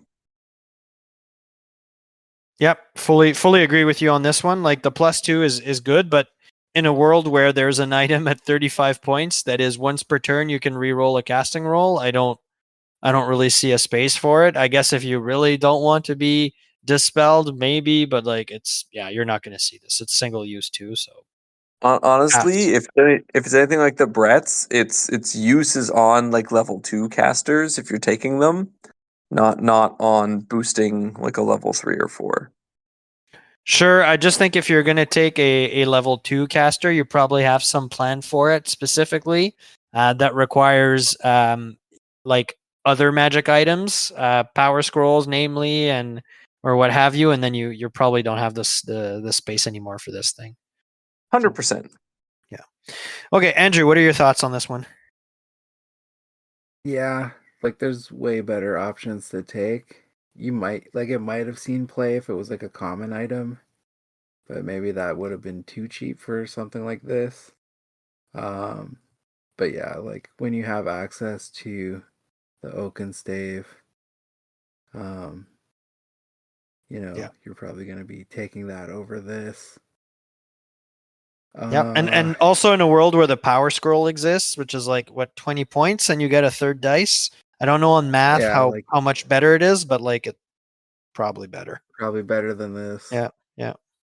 I will say the name of the item reminds me of like it should be the title of one of those 80s sword and sorcery cartoons movies. Yeah, definitely. Sigil of the Mage Oh Queen. man, That sounds like a movie title. This item is the title of an obscure metal album, if anything. Yeah. Of course it is. Yeah. Some niche like elf metal band somewhere has an album called Sigil of the Mage Queen. Okay, so there we have it. We are through all the magic items. So final thoughts. Do you think this list at all, the Grand Army has any play? Sorry, the Army of Infamy has any play? Any of these items you think are going to pop up? Like just your general feelings as we close out. Ryan. Yeah, I don't care about the Talsyn Host of Talsyn. Like, there may be something there. It's just not interesting to me. Orion's Wild Hunt. It's gonna be a great time. And magic items. There's some good ones buried in here. Mantle of Rebirth. Yep. Both of the favors. Banner of the Wild Hunt. Blight Tipped Arrows, Orb of Midsummer, like all of those are things that, well, except the Banner of the Wild Hunt, are things that you could like smash into any Wood Elf army and help it out compared to where it was before this was published. Yep, I agree. Andrew. Yeah, like Ryan just pointed out like the definite winners. So I think, you know, there's a fairly good slew of magic items in here that you'll want to take, or at least, you know, toy around with in your armies. That being said, the Talsyn list is pretty fucking rough. Maybe the worst army of infamy Yeah, I don't. Yeah, I in the think I game agree with right that. now. Maybe on par with the Oops All Cav Chaos list, but at least that one has dragons or a better dragon. So yeah, which is unfortunate because it could have been something really cool, especially with the access to all the Woodland Spirit character units. They could have played that up a bit more, but that's unfortunate. So I don't know. I think the book in general is fairly good. Like the Wild Hunt is going to be fun. I'm sure there's going to be people who are going to make it work really well, even though it will be hard to pilot on the board because of how impetuous and or frenzied everything is. But I think it'll see some play, and then at least for the baseline Wood Elf list, there's a good amount of magic items that they're going to want to take. And especially with the introduction of kindreds, like that's a whole new level of customization you can do on your characters, which I think people are going to have a lot of fun playing around with. So I think there's a lot of good stuff in this book. It's just unfortunate that one list is kind of a big letdown. Yeah, I agree with you, Andrew, on most of those points. I'm disappointed in the book overall because the two armies of infamy fall a little bit flat for me. Nonetheless, I think Wood Elves are a lot better than they were before they received this book. Kindreds are a massive increase to the power level of those characters. You know, even if it was just aspect of the bear that existed, you'd already be in pretty good standing as far as like just Wood Elf characters in general. So I think that's excellent. The lore also, the new lore magic is also a strong one that we'll see play. So you know the lore, kindreds, and a few magic items like you know the mantle, a few of the banners there, the pendant that gives you access to the lore, obviously favors that kind of stuff. Like has all come together to boost the level of this army. I'm just disappointed that I think Talsyn is like they just missed the mark on the rules, and it's just not going to do much, and you won't see much of it. And then the Wild Hunt, I wish was a little bit better. You guys have sold me on, you know, there is a theme there that exists. I still wish they'd carried it further by giving you more new unit options, you know, like the crazy wild animals of the forest and all that kind of stuff. But like that army of infamy at least works, I think. So that's fine. But yeah, it's overall the book I think has definitely moved the football forward for Wood Elves. So you know, good for them. Yeah. Okay. Good. So that's closing thoughts on Wood Elves. So you know, thank you for having been with us on this Wood Elf journey, listeners. Before we close out, Andrew, anything you want to shout out? Yeah, for once I do. So tickets for CCBB are now on sale, August 23rd and 24th. Old World will be 2,000 points. We're still looking at any sort of comp we're going to apply, but it'll be very light touch as usual. So far we've sold 5 tickets, so there's 45 spots left. Or if you're so inclined to play the other game, 40K, there's lots of room there. That's I don't know all the details. It's WTC style. I think 2,000 points as well, or whatever the baseline is for that. And yeah, 6 games, 2 days. It'll be in the nice big hall at the EY Center in Ottawa. Free parking on site. Food will be provided both days for lunch, and it'll be like a really nice buffet catered by the event, the event hall. So it'll be a good time. I'm working on getting some goodies and stuff to give away to our attendees. So yeah, come check that out. I'm sure we'll talk about it more as we get closer as well on the podcast. Absolutely. On my end, I'm going to shout out CCBB also. Make sure you get those tickets. It's a fantastic event. Otherwise, next episode we'll be talking about Beastmen. Obviously, I think that book will be available to everybody, virtually over the next few days, and I'm really looking forward to seeing if I'm diving into a Minotaur army or not. Ryan, what do you want to shout out? I mean, Bloodbath, of course, as well as all the other events I listed at the beginning of the thing. Yep. And that's really it. I look forward to talking about Beastmen and whatever other stuff smashes out in the next little bit. And I really hope we get positive confirmation on any rules or tournament changes sooner than later to make mine and therefore Andrew's life easier. Yeah, I think because everybody's kind of, not just your event, but all events are sort of holding out now because of the rumors building up for their tournament packs, right? Exactly. And like if there was like a late June, July time frame rules update and tournament pack